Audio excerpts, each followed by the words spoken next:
چھوڑ دیتا, ہمارا مذہب اسلام نہ ہوتا, ہماری عقل پہ چھوڑ دیتا کہ کیا کھانا چاہیے, تو عقل تو یہی کہتی ہے ایک جاندار ہے, زندہ ہے, آپ اس سے زندگی کا حق کیوں چھین رہے. دیکھنے میں یہ ظلم لگتا ہے کہ نہیں لگتا؟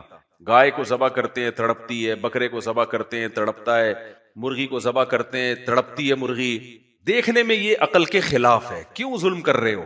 لیکن وحی نے ہمیں, قرآن و سنت نے ہمیں بتایا, وَسَخَّرَ لَكُم مَّا فِي السَّمَاوَاتِ وَمَا فِي الْأَرْضِ جَمِيعًا مِّنْهُ, بھائی ان کو میں نے پیدا تمہارے کھانے کے لیے کیا ہے, تم نہ ہوتے میں ان کو پیدا ہی نہ کرتا. اور اگر تم ان کو کاٹ کے نہیں کھاؤ گے بڑھاپے میں سسک سسک کے مریں گے. یہ ان کے لیے تو کوئی اولڈ ہوم بھی نہیں بنیں گے. جب گائے بوڑھی ہو کے مرتی ہے ہندوستان میں, آپ دیکھو ان بیچاری گایوں کا حالات کیا ہوتے ہیں, گوشت کھانے کے قابل بھی نہیں ہوتا ان کا.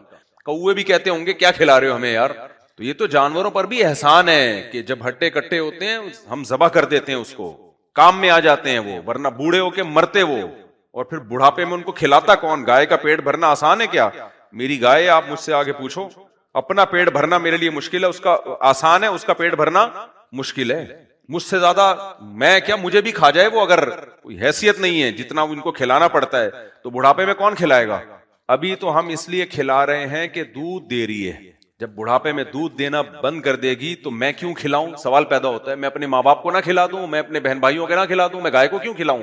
1500 روپے ایک ٹائم کا خرچہ, 2 ٹائم کا ملا کے خرچہ آ رہا ہے گائے کا, یعنی ریشو اگر نکالا جائے 1300 سے لے کے 1500 تک کا ایک دن میں. لیکن وہ افورڈ کر رہے ہیں کیونکہ دودھ بھی آ رہا ہے. دودھ آنا بند ہو جائے, بچہ بھی آنا بند ہو جائے, تو بھائی اپنی ماں باپ پہ تو انسان خرچ کر لے گا. گائے پہ کیا سوچ کے, ہندو بھی خرچ نہیں کرتے بوڑھی گائے پہ. تبھی آپ جاؤ ہندوستان میں یا ان ملکوں میں جہاں گائے پر کاٹنے پر پابندی ہے, ان میں ذرا جانوروں کے انہی کے بنائے ہوئے ولاگ دیکھو کہ بڑھاپے میں وہ بیل اور گائے کیسے سسک سسک کے مر رہے ہوتے ہیں. تو اللہ نے ہمیں اسلام دے کر ہمیں پابندی لگا دی کہ تم مت سوچو, میں نے تمہیں اجازت دے دی ہے کہ تم گوشت کھاؤ, تو اب ہمارے لیے گوشت کیا ہو گیا؟ حلال. اگر ہم اس مسلم نہ ہوتے تو سوچتے رہتے. اللہ نے ہمیں اس آزمائش سے بچا کے ہم پہ احسان کر دیا کہ بھائی گوشت کھایا کرو. ہمارے نبی کی جو علامتیں ہیں نا پچھلی کتابوں میں, ان علامتوں میں یہ بھی ہے کہ وہ نبی گوشت کھانے والے ہوں گے, ویجیٹیرین نہیں ہوں گے, گوشت کھانے والے پیغمبر ہوں گے صلی اللہ علیہ وسلم. تو ہمارے نبی نے اونٹ کا گوشت کھایا, دمبے کا گوشت کھایا, آپ کو دستی کا گوشت بہت پسند تھا. ترمذی کی حدیث ہے کہ اہنؤ مریئن او کما قال, راوی کہتے ہیں کہ نبی صلی اللہ علیہ وسلم فرماتے تھے کہ یہ جو دستی کیا ہوتی ہے؟ بکری کا بازو. اور کتنی ڈیٹیل میں صحابہ کرام نے نبی کے گوشت کھانے کی کیفیات کو بیان کیا ہے. سکین سے بھی کھایا, چھری سے کاٹ کے, اور دانتوں سے نوچ کے بھی تناول کیا. آپ نے نہیں آئی سمجھ؟ باب ما جاء فی انحش اللحم نحشن, پورے باب ہیں حدیثوں میں. گوشت کو ایسے کھاؤ, صحیح ہے نا, ایسے ہڈی پکڑی ایسے کھاؤ. بتاؤ کوئی ویجیٹیرین دیکھے گا ایسے کھا رہا ہے؟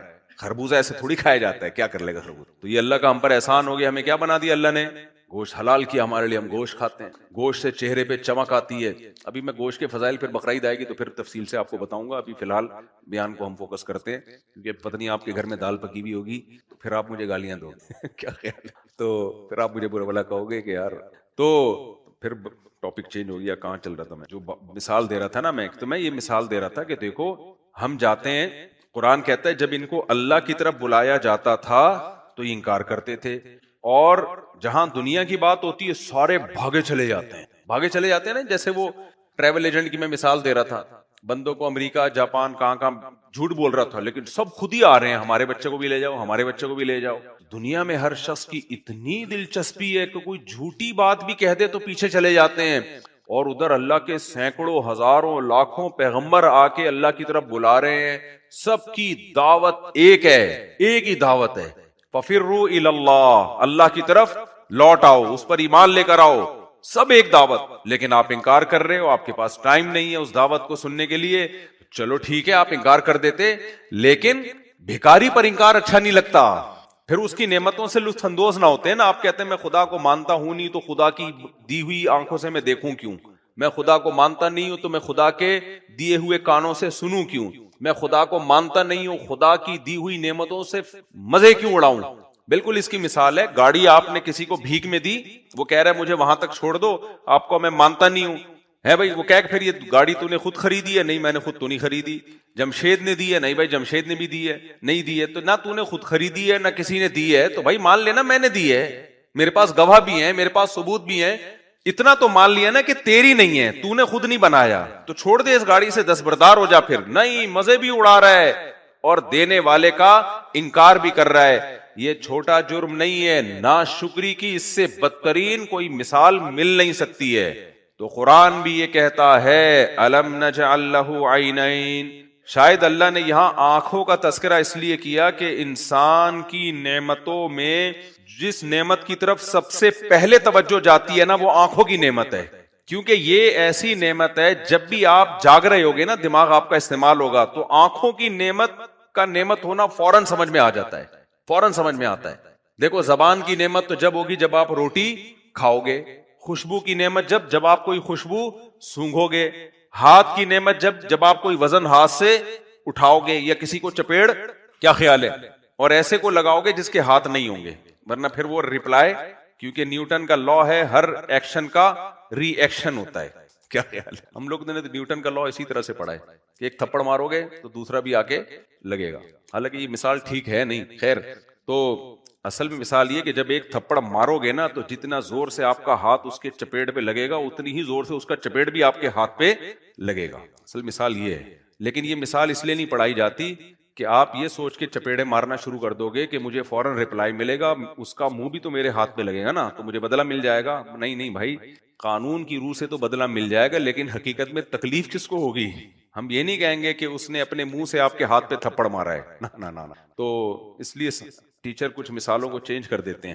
تو اللہ کہتے ہیں میں نے آنکھوں کی نعمت دی. تو آنکھوں کی نعمت کا اس لیے تذکرہ کیا گیا ہے کہ یہ نعمت ہم جب جاگ رہے ہوتے ہیں, کیونکہ سوتے ہوئے تو ہمارا دماغ کام ہی نہیں کر رہا ہوتا ہے نا, اس وقت تو ہم سے خطاب ہی نہیں, قرآن بھی ہم سے خطاب تھوڑی کرے گا جب ہم سو رہے ہوں گے. جب ہم جاگ رہے ہوں گے تو یہ وہ نعمت ہے جو ہر وقت استعمال ہو رہی ہے, اور یہ نعمت اگر چھن جائے تو دنیا اندھیری. تو اس لیے اللہ نے فرمایا الم نجعل لہ عینین, کیا ہم نے اس کی آنکھیں نہیں بنائی ہیں؟ یہ نعمت تو تم 24 گھنٹے استعمال کر رہے ہو نا. آپ کہہ سکتے تھے میں ابھی کھا نہیں رہا, تو کھانے کی لذت مجھے مل نہیں رہی ہے, تو میں اللہ کا شکر کیوں ادا کروں, میں کیوں مانوں کوئی خدا ہے جو مجھے روٹی دیتا ہے. ہاں جب روٹی آئے گی تو پھر مجھ سے اس سلسلے میں بات کرنا.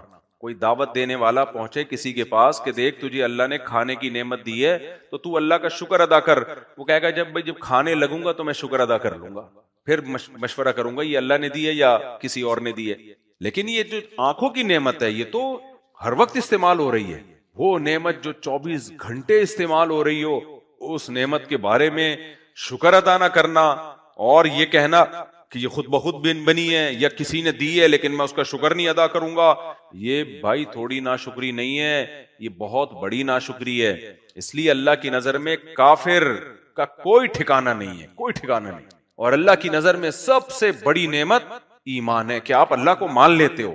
عمل میں کوتاہی یہ بات کی چیز ہے. الم نجعل لہ عینین ولسانا وشفتین, اور کیا ہم نے تمہیں زبان نہیں دی ہے؟ کیونکہ دیکھنے کے بعد جو کام سب سے زیادہ انسان کر رہا ہوتا ہے وہ کس سے کر رہا ہوتا ہے؟ زبان سے. پھر اللہ نے اسی کی خوبصورتی کے لیے وشفتین, ہونٹ بھی, یعنی زبان کو منہ میں فٹ کر کے ایسا ہی نہیں کہ لٹک رہی ہو باہر, خوبصورتی بھی دی ہے ہونٹوں کے ذریعے, اور اسی ہونٹوں سے کنٹرول بھی کرتا ہے وہ, ورنہ نوالا کھا رہے ہوتے باہر گر رہا ہوتا. کیسی زبردست ایڈجسٹمنٹ ہے زبان اور دانتوں کی. دیکھو گرینڈر مشین ہے دانت, دانت کیا ہیں, کیسا چباتے ہیں, اور زبان کو اس نے ایسا ایڈجسٹ کیا ہے نا کہ بالکل دانتوں کے بیچ میں ہے, اور آپ نوالا کیسے مزے سے چباتے ہو, دانت نہیں آتی, زبان نہیں آتی دانتوں کے بیچ میں. سمجھ میں آ رہی ہے کہ نہیں آ رہی؟ زبان نہیں آتی. کیسے ہم چبا رہے ہوتے ہیں, یوں بھی کر رہے ہوتے ہیں, یہاں سے یوں بھی کر رہے ہوتے ہیں, یوں بھی کر رہے ہوتے ہیں, ایسے چبا رہے ہوتے ہیں, چبا چبا کے باتیں بھی کرتے ہیں, چبا چبا کے کھانا بھی کھاتے ہیں. زبان ایسی فٹ کی ہوئی ہے اس نے کہ وہ نہیں آئے گی. اتنی زبردست ایڈجسٹمنٹ, اس کو پورے ایک سائز سے کٹنگ کر کے جوڑ دیا گیا ہے ہمارے منہ میں. تو وَلِسَانًا وَشَفَتَيْن وَهَدَيْنَاهُ النَّجْدَيْن, اللہ کہتے ہیں کیا میں نے تمہیں دونوں راستوں کے سمجھنے کی صلاحیت نہیں رکھی تمہارے اندر؟ جانوروں میں دیکھو یہ اللہ نے نعمت تو بیان کر دی, آپ کہہ سکتے ہو اللہ کوئی ہمیں تھوڑی، یہ نعمت تو تو نے گدھے کو بھی دی ہے، یہ نعمت تو تو نے شیر کو بھی دی ہے، یہ نعمت تو تو نے مرغیوں کو بھی دی ہے، ان کی بھی آنکھیں ہوتی ہیں، ان کی بھی زبان ہوتی ہے، کیا خیال ہے؟ گائے کی بھی زبان ہوتی ہے، گائے کی زبان تو ہم سے بھی زیادہ بڑی ہوتی ہے۔ بھینس کی آنکھیں دیکھی ہیں کبھی آپ نے؟ بھینس کو آپ رات کے وقت نقاب پہنا کے کہیں کھڑا کر دو، نظر نہ آئے تو لوگ لٹو ہونا شروع ہو جائیں گے اس کی آنکھوں پہ، صرف آنکھیں کھول دو اس کی۔ تبھی ہمارے حضرت فرمایا کرتے تھے، یہ جو خواتین کہتی ہیں نا چہرے کا پردہ نہیں ہے، تو کہتے ہیں آنکھوں کا بھی پردہ ہے، آنکھوں کا بھی پردہ ہے، کیونکہ اٹریکشن ہے ہی آنکھوں میں۔ اٹریکشن کس میں ہے؟ بہت سے لوگ آنکھیں دیکھ کے گھر تک پہنچ جاتے ہیں، بعد میں جب باقی چہرے پہ نظر پڑتی ہے اسی اسپیڈ سے واپس آتے ہیں، اسی اسپیڈ سے واپس آتے ہیں۔ تو اٹریکشن تو ہے ہی آنکھوں میں، آنکھیں نہ ہو تو چہرے کا کوئی حسن ہوگا؟ میں اکثر ایک واقعہ سناتا ہوں نا، بہت پرانا ہو گیا، دوبارہ جلدی سے پارسل کر دیتا ہوں، یہ اس پہ کیا عورت کو اپنی آنکھوں کا بھی پردہ کرنا چاہیے۔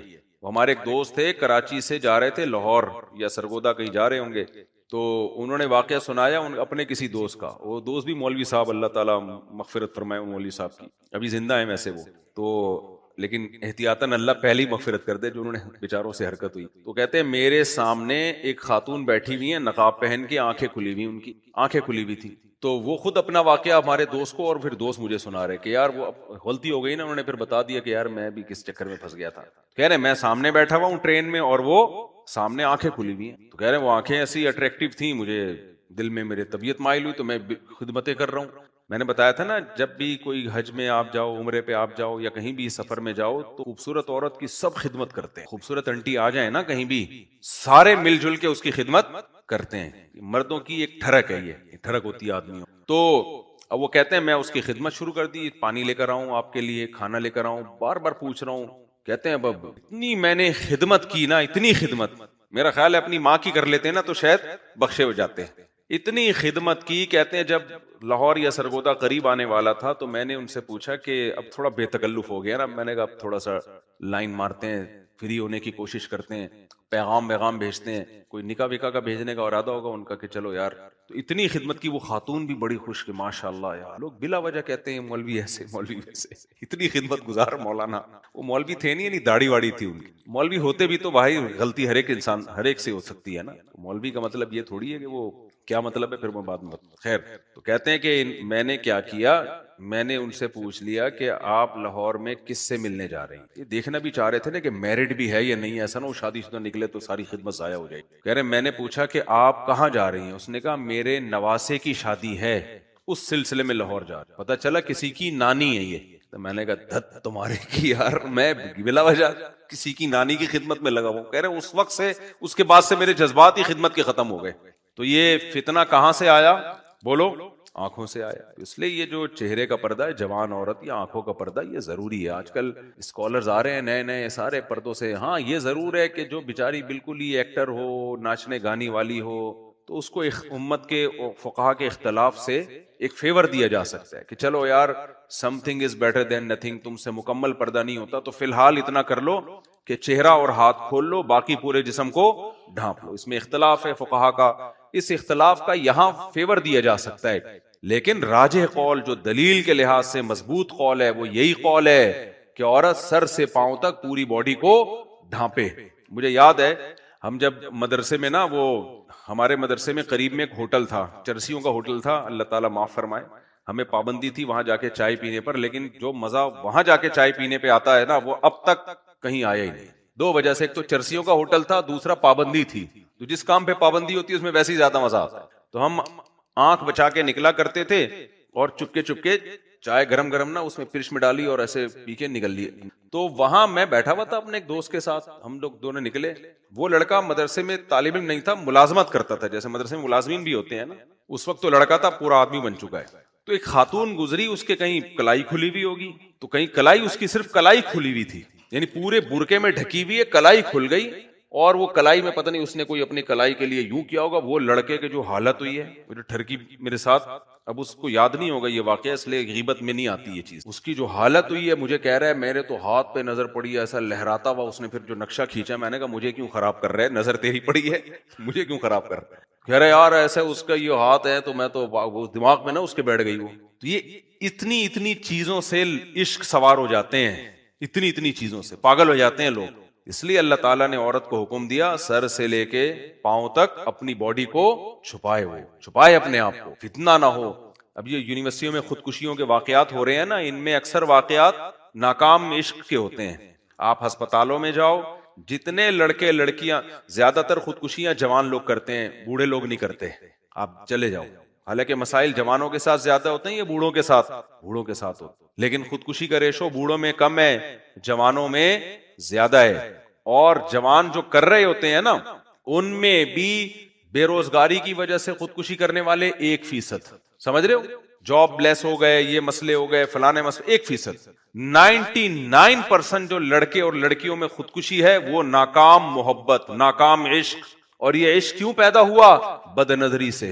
کیوں بھائی؟ جب آپ کو اللہ نے حکم دے دیا قُل لِّلْمُؤْمِنِينَ يَغُضُّوا مِنْ أَبْصَارِهِمْ کہ مومنین سے کہہ دیں اپنی نگاہوں کو جھکائیں، تو جھکانا سیکھیں نا بھائی، کیوں نظر اٹھا رہے ہیں؟ اور یہ جو عمر ہے نا 13 سال سے لے کے 25 26 27 28 30 سال تک کی عمر، اس میں تو نظر کی حفاظت انتہائی زیادہ ضروری ہے۔ 30 سال کے بعد تھوڑا انسان کی ٹھڑک کم ہونا شروع ہوتی ہے، اگر شادی شدہ ہو، شادی شدہ نہیں تو وہ بھی کم نہیں ہوگی۔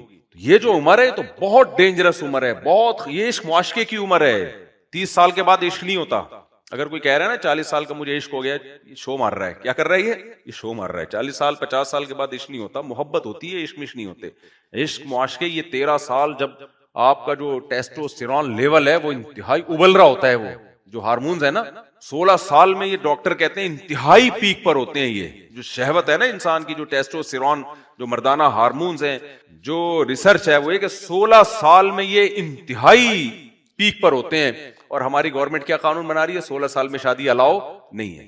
پاگل کے بچے، یہ سالے نہ شریعت کو مانتے ہیں نہ میڈیکل سائنس کو مانتے ہیں۔ سمجھ میں آ رہی ہے؟ اور یہ گوروں کی ریسرچ ہے، یہ مسلمانوں کی نہیں ہے، گوروں کی ریسرچ ہے کہ سب سے زیادہ جو زنا کا خطرہ جس عمر میں ہے، عشق معاشقے کی جو عمر ہے وہ کون سی ہے؟ 15 بھی ہے، 14 بھی ہے، 13 بھی ہے۔ یہ نہیں کہ اس میں کم ہوتے ہیں جذبات، نہ وہ جذبات بڑھتے ہیں 16 سال کی عمر تک، اس کے بعد بولو نیچے آنا شروع ہوتے، پھر ہوتے ہوتے ہوتے ہوتے اتنے نیچے آتے ہیں 50 55 60 سال میں جا کے پھر نوجوان کہتا ہے اب مجھے شادی کے بارے میں سوچ لینا چاہیے۔ میں ایسے لوگوں سے کہتا ہوں اب آپ کو اس تکلف کی ضرورت بولو نہیں ہے، کائنڈلی اب آپ یہ تکلف مت کریں۔ ہاں پہلے سے شادی ہوئی بھی ہو نا تو چلتا رہے گا، جو قوت انسان کی استعمال ہوتی رہتی ہے وہ جوان رہتی ہے قوت، لیکن کمارا جو اس عمر تک شادی نہ کی ہو تو اس کے بارے میں کچھ تحفظات ہیں، اس کی پھر شادی کے بڑے مسائل ہوتے ہیں، پھر وہ بڑے مسائل ہوتے ہیں۔ وہ مسائل کیا ہوتے ہیں؟ میں کوئی قبلہ حکیم نہیں ہوں جو میں آپ کو مسائل بیٹھ کے بتاؤں لیکن ہوتے ہیں، کیونکہ قوت استعمال ہی نہیں ہوئی نا نیچرلی، تو وہ تو پھر برباد ہو جاتی ہے وہ۔ خیر، تو 16 سال عشق معاشقہ انتہائی درجے کا ہوتا ہے انسان۔ اور ہماری حکومت نے اسمبلیوں میں کیا قانون بنایا ہے؟ 18 سال سے پہلے شادی الاؤ نہیں ہے۔ لوگ مجھے کہتے ہیں آپ اس کے خلاف بیان دو۔ میں نے کہا جن لوگوں نے یہ قانون بنایا ہے تو ان کے ہاں تو 36 سال میں شادی نہیں ہوتی، کیا خیال ہے؟ ان کی اگر بچیاں زنا کر لیں ان کی صحت پہ کوئی فرق نہیں پڑتا، بوائے فرینڈ ہوتے ہیں ان کے، گرل فرینڈ ہوتی ہے، بوائے فرینڈ ہوتے ہیں۔ یہ تو غیرت مند لوگوں کے لیے ہم بات کرتے ہیں کہ 18 سال سے پہلے شادی اسلام میں کیا ہے؟ صرف الاؤ نہیں ہے، ترغیب ہے۔ لڑکا لڑکی بالغ ہو جائے تو ترغیب نکاح کرنا ہے، تو جو شریعت جس کی ترغیب دے رہی ہو اس میں ریاست کا قانون بالکل اس کے اگینسٹ ہو، اور ریاست بھی وہ جو دعویٰ کرتی ہو کہ اسلام کے نام پہ بنائے، تو اس قانون کو اٹھا کر پھینک دو باہر گلی میں، نئی تہذیب کے انڈے ہیں گندے۔ تو اسمبلی میں بننے دو، ہماری صحت پہ کوئی فرق نہیں پڑتا۔ میں نے اپنی بچی کی شادی 13 سال میں کی اور میں تو کھلے عام بتاتا ہوں، میرے پہ کیس کرو بھائی، میں نے کم عمری میں بچی کی شادی کی ہے، کیس کرو نا میرے اوپر، کیوں نہیں کرتے؟ اور میرے اوپر بند کیا نا تو 100 لوگوں کی میں اور کرواؤں گا پھر باہر نکلتے ہی، سمجھ رہے ہو؟ میں نے 2 بھانجیوں کی شادی 13 سال میں کی ہے، اپنی بیٹی کی شادی 5-6 سال ہو گئے اس کی شادی کو الحمدللہ، اور ایک بیٹی کی 16 سال میں شادی کی ہے۔ تو ہماری بچیوں کے تو اچھے رشتے اگر آ جائیں، اچھے رشتے نہیں آ رہے پھر تو 38 سال میں بھی نہیں کرو بھائی۔ یہ نہیں کہ بس گھر سے نکالنا، یہ تو ظلم ہے۔ اچھا رشتہ جب آ جائے، حدیث میں آتا ہے جب تمہاری طرف کوئی اچھا رشتہ آ جائے تمہاری بیٹی کے لیے، تو نبی صلی اللہ علیہ وسلم کی حدیث ہے اس کے مقابلے میں اسمبلیوں کے بنائے ہوئے قانون کی 2 ٹکے کی حیثیت نہیں، اس کو حیثیت دینا کفر ہے، کوئی حیثیت نہیں۔ ابھی کچھ دن پہلے کچھ علماء کی گروپ میں بحث ہو گئی کہ حکومت نے جو ایکچولی قانون بنایا ہے اس کو ہمیں دوسرے پہلو سے بھی دیکھنا چاہیے۔ میں نے کہا آپ دیکھ لیں، آپ کے پاس فالتو ٹائم بہت زیادہ ہے صحیح ہے نا؟ ہمارے پاس جو اللہ رسول نے قانون بنا دیا، پوری امت کا اجماع ہے، ہماری کھوپڑی اتنی فارغ نہیں ہے کہ ہم فالتو چیزوں میں بیٹھ کے یہ اجتہاد کا دروازہ ان مسائل میں کھلا ہوا ہے جو نئے نئے مسائل ہیں. جو مسائل کمپلیٹ ہو چکے ہیں ان میں اجتہاد جائز ہی نہیں ہے, اور منسوس چیز ہے نا, قرآن نے حکم دیا ہے, اجازت نہیں ہے, ترغیب دی ہے, ترغیب دی ہے قرآن نے, حدیث نے.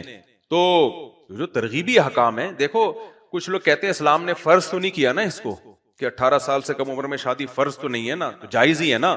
تو جو کام مباح ہوتا ہے حکومت اس میں قانون سازی کر سکتی ہے. تو خوب سمجھ لیں, جو مباح یا جائز کام ہوتے ہیں ان کی دو قسمیں ہیں. ایک تو وہ جائز ہوتا ہے جس کو ہم کہتے ہیں کہ مباح الاصل, یعنی ہر چیز اصل میں حلال ہے جب تک کہ اللہ اس کو حرام نہ کر دے, تو اس میں تو حکومت قانون سازی کر سکتی. جیسے آپ روڈ پہ چلتے ہوئے جا رہے ہو, لال بتی پہ رکنا شریعت میں کوئی وہ نہیں ہے بھائی, جائز بھی ہے, آپ رکنا چاہو رک جاؤ, جانا چاہو چلے جاؤ, تو یہ مباح الاصل ہے. لیکن حکومت نے قانون بنا دیا کہ جب لال بتی ہوگی تو آپ کو رکنا پڑے گا, تو یہاں حکومت قانون سازی کر سکتی ہے. لیکن ایک جائز وہ ہوتا ہے جس کو شریعت نے باقاعدہ قانون بنا کے جائز قرار دیا ہو, لیگل قرار دیا ہو.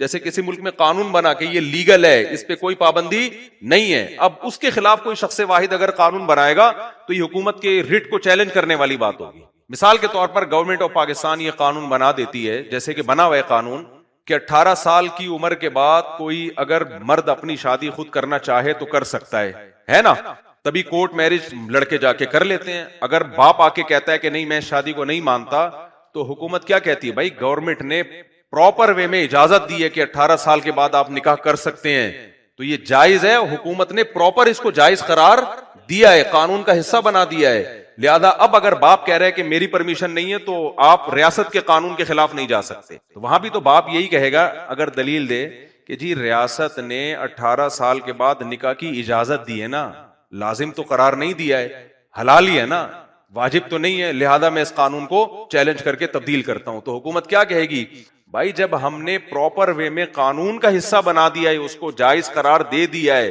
تو پھر اس کو نہ ماننا یہ حکومت کے رٹ کو چیلنج کرنے کی بات ہے, یہ بغاوت کے زمرے میں آئے گا. پھر یہ سمجھ رہے ہو کہ نہیں سمجھ رہے؟ تو اللہ تعالیٰ نے ایسا نہیں ہے کہ ہمیں آزاد چھوڑا ہو کہ 18 سال سے پہلے کرنی ہے پہلے کر لو, بعد میں کر لی ہے بعد میں. اللہ نے باقاعدہ اجازت دی ہے کہ بالغ ہونے کے بعد لڑکی یا لڑکے کا نکاح کر سکتے ہو, یہ لیگل ہے. اب اس میں کوئی بھی کہیں بھی قانون بنتا ہے کہ انلیگل ہے, تو یہ قانون اسلام کے قانون سے کیا ہوگا, ٹکرائے گا. تو اس لیے ایسے قوانین کو توڑنے کا ثواب حاصل کیا کرو.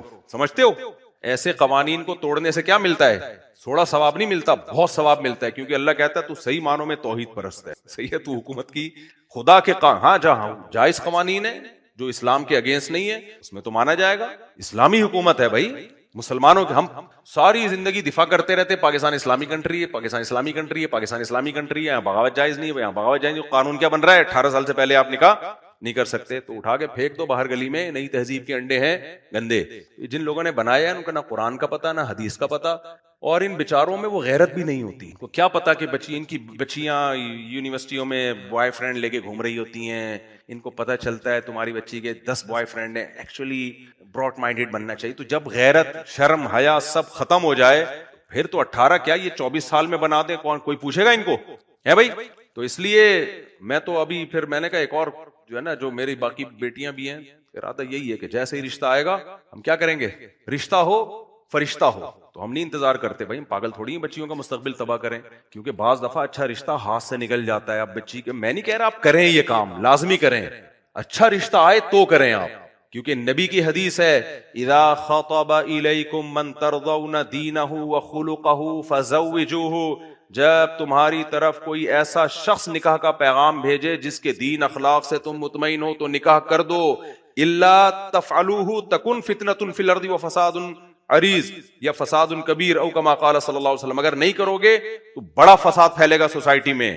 یہ بڑا فساد یہی ہے, معاشقے ہوں گے جو ہو رہے ہیں یونیورسٹیوں میں.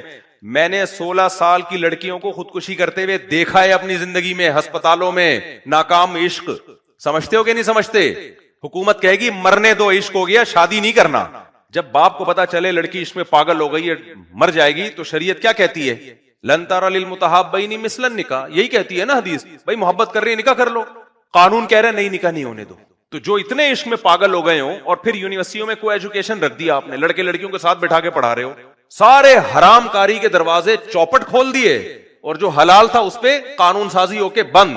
اس لیے اس قانون کی کسی بھی غیرت مند مسلمان کی نظر میں 2 ٹکے کی حیثیت بولو نہیں ہے, 2 ٹکے کی حیثیت نہیں ہے. جیسے دوسری شادی بھی پاکستان میں قانون ہے کہ پہلی بیوی کی مرضی کے بغیر الاؤ نہیں ہے. اس کی ہماری نظر میں الحمدللہ 2% کی حیثیت, کیونکہ اگر اس قانون کی ہماری نظر میں 2% کی بھی حیثیت ہوتی نا تو میں اتنا بڑا مجرم ہوتا کہ میں نے جن سے نکاح کیا, ظاہر ہے وہ بھی کسی کی بیٹیاں تھیں نا, ان کو تحفظ حکومت نے تھوڑی دینا تھا, ان کو حکومت نے تھوڑی تحفظ, میرے تو اب سوتیلے بچے بھی ماشاءاللہ بڑے ہو گئے, ان کو کہاں سرپرستی ملتی؟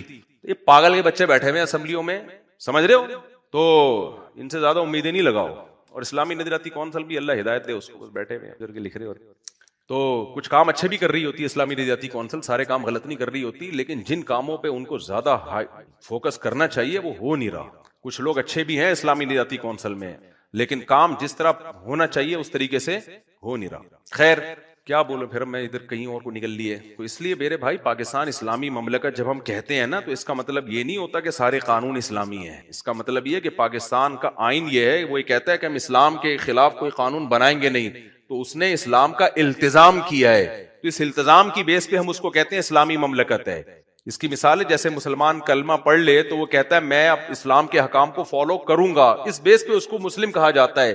اگر وہ فالو نہیں کر رہا تو پھر اس کو گنہگار مسلمان کہا جائے گا اور مجبور کیا جائے گا کہ آپ جب اسلام کا آپ نے التزام کیا تو فالو کیوں نہیں کر رہے. تو پاکستان کو جب ہم کہتے ہیں اسلامی مملکت ہے تو اس لیے کہ اس کے آئین میں یہ بات ہے کہ قرآن و سنت کے خلاف کوئی قانون نہیں بنے گا, تبھی تو ہم آواز, یہ بیان میں امریکہ میں تھوڑی کر سکتا ہوں کہ 18 سال سے کم عمر شادی کے قانون کو ہم نہیں مانتے. امریکہ کہ تیرے باپ کا ملک ہے, نکل یہاں سے, تو مانتا ہے کہ نہیں مانتا. ہم پاکستان میں یہ بات اس لیے کر رہے ہیں کہ کمبختو تم نے آئین میں لکھا ہوا ہے کہ قرآن و سنت کے خلاف کوئی قانون نہیں بنے گا, اور ہر قانون تم قرآن و سنت کے خلاف بنا رہے ہو, تو اس قانون کے خلاف تو آواز اٹھائی جائے گی نا. اسلامی ملک ہے اس لیے اٹھائی جائے گی, غیر اسلامی ملک میں تھوڑی ہم اٹھاتے ہیں یہ آواز. تو اس لیے یہ فضول قسم کے جو بنتے ہیں نا 18 سال سے پہلے, کوئی بھی وکیل آ کے بتایا کرے, بولے بھائی اپنا کام کر, دوسری شادی بھی ہم بیوی کی اجازت کے بغیر کریں گے, ہاں اس کو کوشش کریں, سمجھا لیں, منا لیں, اچھی باتیں مان جائے تو ٹھیک ہے, نہیں تو کسی بیوہ کو سہارا دینے کے لیے کسی کی پرمیشن لینا, کسی طلاق یافتہ کو سہارا, اس کا بیڑا غرق کر دیں یار, اس نے کیا بگاڑا ہے. سوسائٹی میں طلاق یافتہ بیوہ عورتوں سڑ رہی ہیں, زنا کر رہی ہیں, اس کے لیے گورنمنٹ کہہ رہی ہے ان کو زنا سے بچانے کے لیے ضروری ہے کہ آپ کا سالہ راضی ہو. سالہ ہی ہو تو وہ سالہ ہی کیا جو آپ ہیں, اس کو پھر سالہ نام کیوں رکھا ہے تم نے, اس کا نام فرشتہ رکھو, پھر آپ سالہ تھوڑی راضی ہوگا. تو خیر, تو کہا پھر وہی میں دائیں بائیں نکل لیا. ہاں میں یہ بات کر رہا تھا کہ اب دیکھو یہ اس معاشقے ہوتے کیوں ہیں. ایک تو اس لیے ہوتے ہیں کہ نکاح جلدی رواج نہیں, جذبات کی عمر ہے, اس میں پابندیاں لگائی ہوئی ہیں کہ نکاح نہیں کرنا, باقی ساری فوش فلمیں بھی کھول دی اس کے لیے, اور یونیورسٹیوں میں لڑکوں کے ساتھ بھی بٹھا دیا اس کو, یہ سارے بد نظری کے اڈے کھول کے رہ دیے ہم نے اس کو, اور حلال تھا اس کو کیا کر دیا بند. تو خودکشیوں کے علاوہ میرے بھائی یہ تو جو نہیں ہو رہی ہیں اس پہ بھی حیرانگی ہو رہی ہے, اب تک یہ بچے ہوئے کیوں ہیں. تو میں اس پہ بتا رہا تھا کہ نوجوانوں میں جذبات بہت زیادہ ہوتے ہیں. ہمارے حضرت فرمایا کرتے تھے کہ لڑکا اور لڑکی جب بالغ ہوتے ہیں نا, ان کو چاہیے ڈائری میں اپنے جذبات نوٹ کر لیا کریں, کیونکہ جب یہ بڑے ہو جاتے ہیں تو بھول جاتے ہیں ہماری کیا کیفیت ہوا کرتی تھی. پھر جب یہ ماں باپ بنتے ہیں تو ان کو اپنے بچوں کی شادی کا خیال ہی نہیں. پھر جب بچہ 15-16 سال میں کہتے ہیں ابا شادی, تو ابا چماٹ لگاتے ہیں, ابے کیا بھی تو انڈے سے چوزا نکلا نہیں ہے.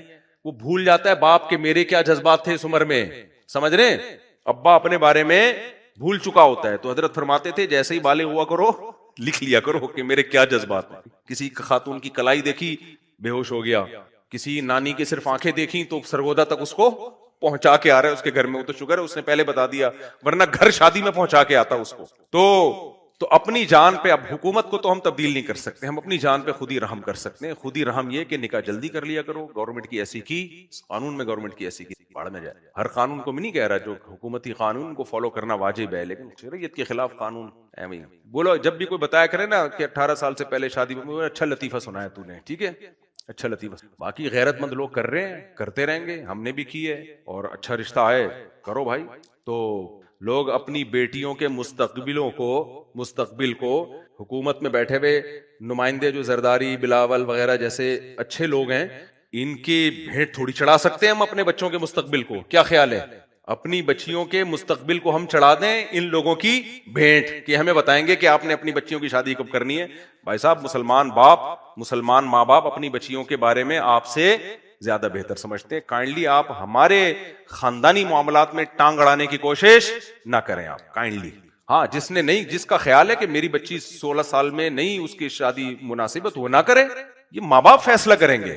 ہم یہ تھوڑی کہہ رہے ہیں کر دو لازمی, بعض دفعہ ماں باپ یہ سمجھ رہے ہوتے ہیں بچی امیچور ہے، ابھی اس کے سسرال میں نہیں ایڈجسٹ ہو سکتی ہے، مسائل کھڑے ہوں گے تو نہ کرے بھائی وہ، تو یہ فیصلہ ماں باپ نے کرنا ہے، خاص طور پہ باپ نے، گورنمنٹ نے یہ فیصلہ نہیں کرنا ہے، گورنمنٹ کے غلام نہیں ہے ہم، گورنمنٹ میں اس دخل اندازی کی قطعاً اجازت نہیں ہے اس میں، تو گورنمنٹ قانون بنائے، اپنے گھر میں اس پر عمل کرے، ٹھیک ہے خیر۔ تو اور دوسری شادی بھی ہم نے الحمدللہ پوچھے بغیر کی، 15 دن بعد خود ہی پکڑا گیا تھا میں کہ ہو گئے، میرے پاس جتنے لوگ آ رہے ہیں دوسری شادی کر کے پکڑے ہی جائے ہوئے آ رہے ہیں، تو سارے وہی ہیں، تو وہ کہتے ہیں 6 مہینے جیل ہے، میں کہتا بیگم سے بول دے کر دے بھائی تو 6 مہینے جیل، 6 مہینے کی جیل کے بعد آؤ پھر دوسری کر لو، پھر 6 مہینے کے لیے چلے جاؤ، میں تو تیار تھا کہ اگر گھر والوں نے کیس کر دیا تو میں اندر چلا جاؤں گا، 6 مہینے کے بعد آ کے پھر ایک اور کر لوں گا، پھر 6 مہینے کے لیے اندر چلے جاؤں گا، تو اگر 6 مہینے کو 3 سے ضرب دیں 18 مہینے بعد 4 بیویاں مل جائیں، بہت سستا سودا ہے خدا کی قسم۔ آدمی ہونا ضروری ہے اس کے لیے، مرد ہونا، جو مرد ہی نہیں ہے اس کو کیا، اس کے لیے تو کوئی وہ شادی کوئی ہے، جو آدمی کا بچہ ہے جس میں مردانہ ہارمونز پراپر طریقے سے پورے موجود ہیں، وہ کہے گا میں یہ قربانی دینے کے لیے تیار ہوں۔ 6 مہینے میں نے سوچا ہوا تھا 6 مہینے میں قرآن اور پکا کر لوں گا جیل میں بیٹھ کے، تراویح میں جو اٹکن آتی ہے نا میری، وہ اٹکن کیا ہو جائے گی، ختم، اور باہر نکلتے ہی ایک اور کروں گا میں۔ تو 18 مہینے میں اگر آپ کو 3 بیویاں مل رہی ہیں، اگر تم چھکے ہو یا استغفر اللہ یعنی آدمی نہیں ہو، تو تمہیں یہ باتیں سمجھ میں نہیں آئیں گی، تم بولو گے پتہ نہیں کس قسم کی بات ہے، لیکن جو آدمی ہے وہ آدمی کے لیے یار بیوی سے بڑی کوئی نعمت نہیں ہے، اس سے آپ کو اولاد ملتی ہے۔ یعقوب علیہ السلام نے نکاح کیا ہے نا، پہلی سے جو اولاد ملی، دوسری سے جو اولاد ملی وہ یوسف ملے۔ میں اکثر واقعہ نہیں سناتا رہتا، ایک مکہ میں ایک مولانا تھے، عالم تھے، انہوں نے مجھے کہا کہ دیکھو یعقوب علیہ السلام کے نے 2 شادیاں کی تھیں، کتنی مصیبت میں پھنس گئے، یعنی کتنی مشکل میں پھنس گئے تھے وہ بیچارے، کہ ان کے سوتیلے بیٹوں نے دوسری بیوی کے جو بیٹے ان کو کنویں میں ڈال دیا۔ یہ ہوتا ہے 2 شادیوں کا، دیکھ رہے اتنے مسائل ہوتے ہیں، پیغمبر کے گھر میں اتنے مسائل ہوتے ہیں۔ میں نے کہا حضرت یہ سب اپنی جگہ ہے، لیکن یعقوب علیہ السلام اگر دوسری نہ کرتے تو ان کو یوسف بولو نہ ملتے، نہ سورہ یوسف نازل ہوتی۔ تو میں نے کہا اس سے پتہ چلتا ہے کہ ان تمام تر مسائل کے باوجود بھی یہ نعمت ہے۔ آج ایک بندہ آیا میرے پاس 2 شادیاں کر کے نا، ابھی تھوڑی دیر پہلے کی بات ہے، غیبت اس لیے نہیں کہ وہ کیا پتا کس کی، اتنا ٹینشن میں تھا، وہ ڈپریشن کی گولیاں کھا رہا ہے بیچارہ نا، وہ بہت ٹینشن میں آیا ہوا تھا کہ میں بہت بری طریقے سے پھنس گیا۔ میں نے کہا کیوں پھنس گیا، کیا مسئلہ کیا ہے؟ کہہ رہے یار بس وہ بہت پھنس گیا نا۔ میں نے کہا پھنسا کہاں ہے؟ کہہ رہے تانے مل رہے ہیں، یہ ہو رہا ہے۔ میں نے کہا تانے ہی مل رہے ہیں نا، مجھے ہی نہیں سمجھ میں آتا پھنستا کدھر ہے؟ کہہ رہے وہ ادھر سے اتنی گالیاں، ادھر سے، تو میں نے کہا گالیوں کو انجوائے کرو اور کوئی حل نہیں ہے تمہارے پاس، کیوں ناک پہ مکھی بٹھا کے گھومتے ہو؟ بھائی تم اپنا کما رہے ہو، یا تو کما نہیں رہے ہوتے نا، کسی کے ٹکڑوں پہ پل رہے ہوتے، پھر مصیبت تھی کہ وہ سسرال کھلانا چھوڑ دے گا۔ تم سسرال کو کھلا رہے تھے، بولو رہو میرے پاس۔ کہہ رہے وہ لڑکے چلی گئی ہے بیوی۔ میں نے کہا وہ لڑکے گئی ہے نا، آپ نے تو نہیں نکالا اس کو۔ کہہ رہے وہ گئی ہے، تو میں نے کہا آ جائے گی۔ کہہ رہے اگر نہیں آئی تو ایک سیٹ خالی ہو جائے گی۔ کیا خیال ہے؟ کوشش کرو اس کو لانے کی، طلاقیں دے دے کے شادیاں کرنا کوئی خاندانی لوگوں کا کام نہیں ہے۔ میں نے کہا 6 مہینے سال انتظار کرو، مناؤ اس کو جا کے، پھر بھی نہیں آتی تو کس بات کی ٹینشن ہے؟ کہہ رہے اس کے ساتھ بچے بھی ہیں۔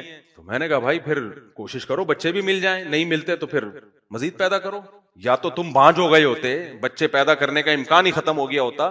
ایک اصول یاد رکھو، مولانا شرف علی تھانوی رحمہ اللہ تعالیٰ فرمایا کرتے تھے جو چیز اختیار میں ہے اس کو چھوڑو نہیں، جو اختیار میں نہیں ہے اس کے پیچھے مت پڑو۔ ساری خوشیاں زندگی میں نہیں مل جاتی، لوگ سمجھتے ہیں 4 بھی ہوں اور محبت بھی ہو اور پہلی بھی خوش ہو اور بچے بھی ہوں اور سارے میں، ایسا نہیں ہوتا میرے بھائی، ایسا ہوتا تو یہ سارے کر کرا کے بیٹھے ہوئے ہوتے۔ خیر پھر ٹاپک چینج ہو گیا، بات کو جلدی سے سمیٹ کے میں ختم کرتا ہوں۔ تو میں یہ عرض کر رہا تھا کہ یہ جو خودکشیوں کے واقعات ہو رہے ہیں نا، یہ نظر کی حفاظت، تو حکومت نے تو، یونیورسٹیاں تو کو ایجوکیشن ہی ہے، قانون بنتے رہیں گے، مجھے اور آپ کو اپنی جان پہ خود ترس کھانا چاہیے۔ وہ کیا ہے؟ نظر کی حفاظت۔ نوجوانوں کو چاہیے نظر کی حفاظت کرو میرے بھائی۔ تو معاشقی عشق شروع کہاں سے ہوتا ہے؟ نظر سے۔ آنکھیں، پھر اس کے بعد دل۔ حدیث سے یہ بات ثابت ہے، نبی صلی اللہ علیہ وسلم نے فرمایا آنکھیں بھی زنا کرتی ہیں، کان بھی زنا کرتے ہیں، زبان بھی زنا کرتی ہے۔ تو اس زنا سے اپنے آپ کو بچاؤ گے تو بڑے زنا سے بچے رہو گے۔ اور یہ آسان ہے، نظر جھکا لینے میں کم تکلیف ہوتی ہے، نظر اٹھا لینا اس کے بعد تکلیفیں ہی تکلیفیں۔ اب وہ جو ٹرین میں جا رہے تھے، خدمتیں کر کر کے آدھے ہو گئے وہ بیچارے، شروع میں ہی نظر جھکا کے رکھتے تو یہ نوبت آتی، آخر میں جو ان کو جھٹکا لگا ہوگا، ان کا دل چاہ رہا ہوگا ٹرین سے چھلانگ مار کے باہر گر جاؤں گا۔ اس سے بہتر وہ تھوڑی تکلیف تھی کہ نظر اٹھاتے ہی نہیں، فری نہ ہوتے اس سے۔ اگر نظر غیر اختیاری پڑ گئی تھی تھوڑی دیر کی تکلیف ہوتی ہے وہ ختم ہو جاتی ہے. تو بد نظری کرنے والا تو اپنا بیڑا غرق کر رہا ہوتا ہے. تو خیر، تو میں نے بیان جلدی سے میں ختم کرتا ہوں جہاں سے شروع کیا تھا. تو اللہ تعالیٰ نے اتنی نعمتیں دی. فرمایا وَهَدَيْنَاهُ النَّجْدَيْنِ. ہاں میں کہہ رہا تھا کہ اشکال ہوتا ہے بھائی یہ نعمتیں تو شیر اور گدھے کو بھی ملی، آنکھیں ان کے پاس بھی ہیں، زبان ان کے پاس بھی ہے. وہ نعمتوں سے تو جانور بھی لطف اندوز ہوتے ہیں نا. گائے بھوکی ہو، آپ کھانا ڈالو ایسے نوالے بھر بھر کے کھاتی ہے. تو آگے اللہ نے فرمایا ہدیناہ النجدین. اللہ فرماتے ہیں یہ ساری نعمتیں تو جانور کو بھی ملی ہیں، لیکن ایک نعمت تمہیں ملی ہے، جانور کو نہیں ملی. جانور کو میں نے یہ نہیں بتایا کہ شکر کیسے ادا کرنا ہے، تمہارا رب کون ہے، اچھا کیا ہے برا کیا ہے، یہ صلاحیت میں نے تمہارے اندر رکھی ہے. وہدیناہ النجدین. تمہارے اندر یہ صلاحیت ہے کہ تمہیں یہ پہچان، تمہارا ضمیر ملامت کرتا ہے غلط کام کرتے ہوئے، اور اچھا کام کرتے ہوئے تمہارا ضمیر تمہاری حوصلہ افزائی کرتا ہے. تو اس ضمیر سے فائدہ اٹھا کے اپنے رب کو پہچانو. سوچو کس نے یہ آنکھیں دی ہیں، اس کا شکر ادا کرو. جانور کے پاس یہ سوچنے کی طاقت نہیں ہے. دیکھو بلیاں بچے دیتی ہیں، کتنا پالتی ہیں بچوں کو محنت سے. بچے بڑے ہو کر اپنی اماں کو پوچھتے ہیں نہیں پوچھتے، کیونکہ ان کے اندر یہ شکر کا مادہ ہے ہی نہیں. آزمائش ہی نہیں ہے نا ان کی، شکر کا مادہ ہی نہیں ہے، تبھی وہ برے بھی نہیں ہیں. لیکن انسان اپنی ماں کو پوچھتا ہے، جو پوچھتا ہے وہ نیک کہلاتا ہے، جو بھول جاتا ہے وہ برا کہلاتا ہے. جو اپنے باپ کو پوچھتا ہے نیک کہلاتا ہے، بھول جاتا ہے ناشکرا کہلاتا ہے. تو اللہ کہتے ہیں پھر اللہ کے بارے میں یہ قانون کیوں نہیں ہے؟ اللہ نے اتنی نعمتیں دی ہیں تو اس کو یاد کیوں نہیں کرتے؟ سوچتے کیوں نہیں ہو کہ اس کی نعمتوں کے سمندر میں ہم ڈوبے ہوئے ہیں، وہ ہم سے کیا چاہتا ہے، کن باتوں سے وہ خوش ہوتا ہے، کن باتوں سے وہ ناراض ہوتا ہے. تو اللہ کے بارے میں کیوں نہیں سوچتے؟ تو اس لیے کیوں نہیں سوچتا؟ اس لیے نہیں سوچتا کہ اس کو پتا ہے جب میں سوچوں گا تو پھنسوں گا. آپ کو پتا ہے کہ دیکھو ایک آدمی نے، آپ ہوٹل پہ گئے، کسی نے آپ کو چائے پلائی تھی، آج آپ کا نمبر تھا. اب آپ مان لو گے کہ اس نے مجھے چائے پلائی ہے تو آپ کو اس کو پلانی پڑے گی کہ نہیں پلانی پڑے گی؟ تو آسان طریقہ یہ آپ بھول جاؤ کہ اس نے مجھے پلائی ہے، تو اس سے آپ کے پیسے کیا ہو جائیں گے؟ بچ جائیں. تو ایسے موقع پہ انسان کہتا ہے کیڑی چائے. وہ میں نے نہیں سنا تھا لطیفہ، ایک آدمی دریا میں ڈوب رہا تھا، کسی نے کہا کہ بھائی تو منت مان لے کہ جیسے ہی اللہ نے مجھے دریا سے نکالا تو میں اللہ کے نام پہ 2 دیگے صدقہ کروں گا. وہ کنجوس آدمی تھا، اس نے کہا میں کوئی منت نہیں مان رہا، میں بچ جاؤں گا. جب یقین ہو گیا نا اب تو ڈوب ہی رہا ہوں، تو اس نے منت مانی، اے اللہ تو نے اگر مجھے اس دریا کی موجوں سے نکال دیا تو 2 دیگیں تیرے نام پہ صدقے میں دوں گا. ایک لہر آئی اٹھا کے باہر. اب ناشکر آدمی کیا کرتا ہے؟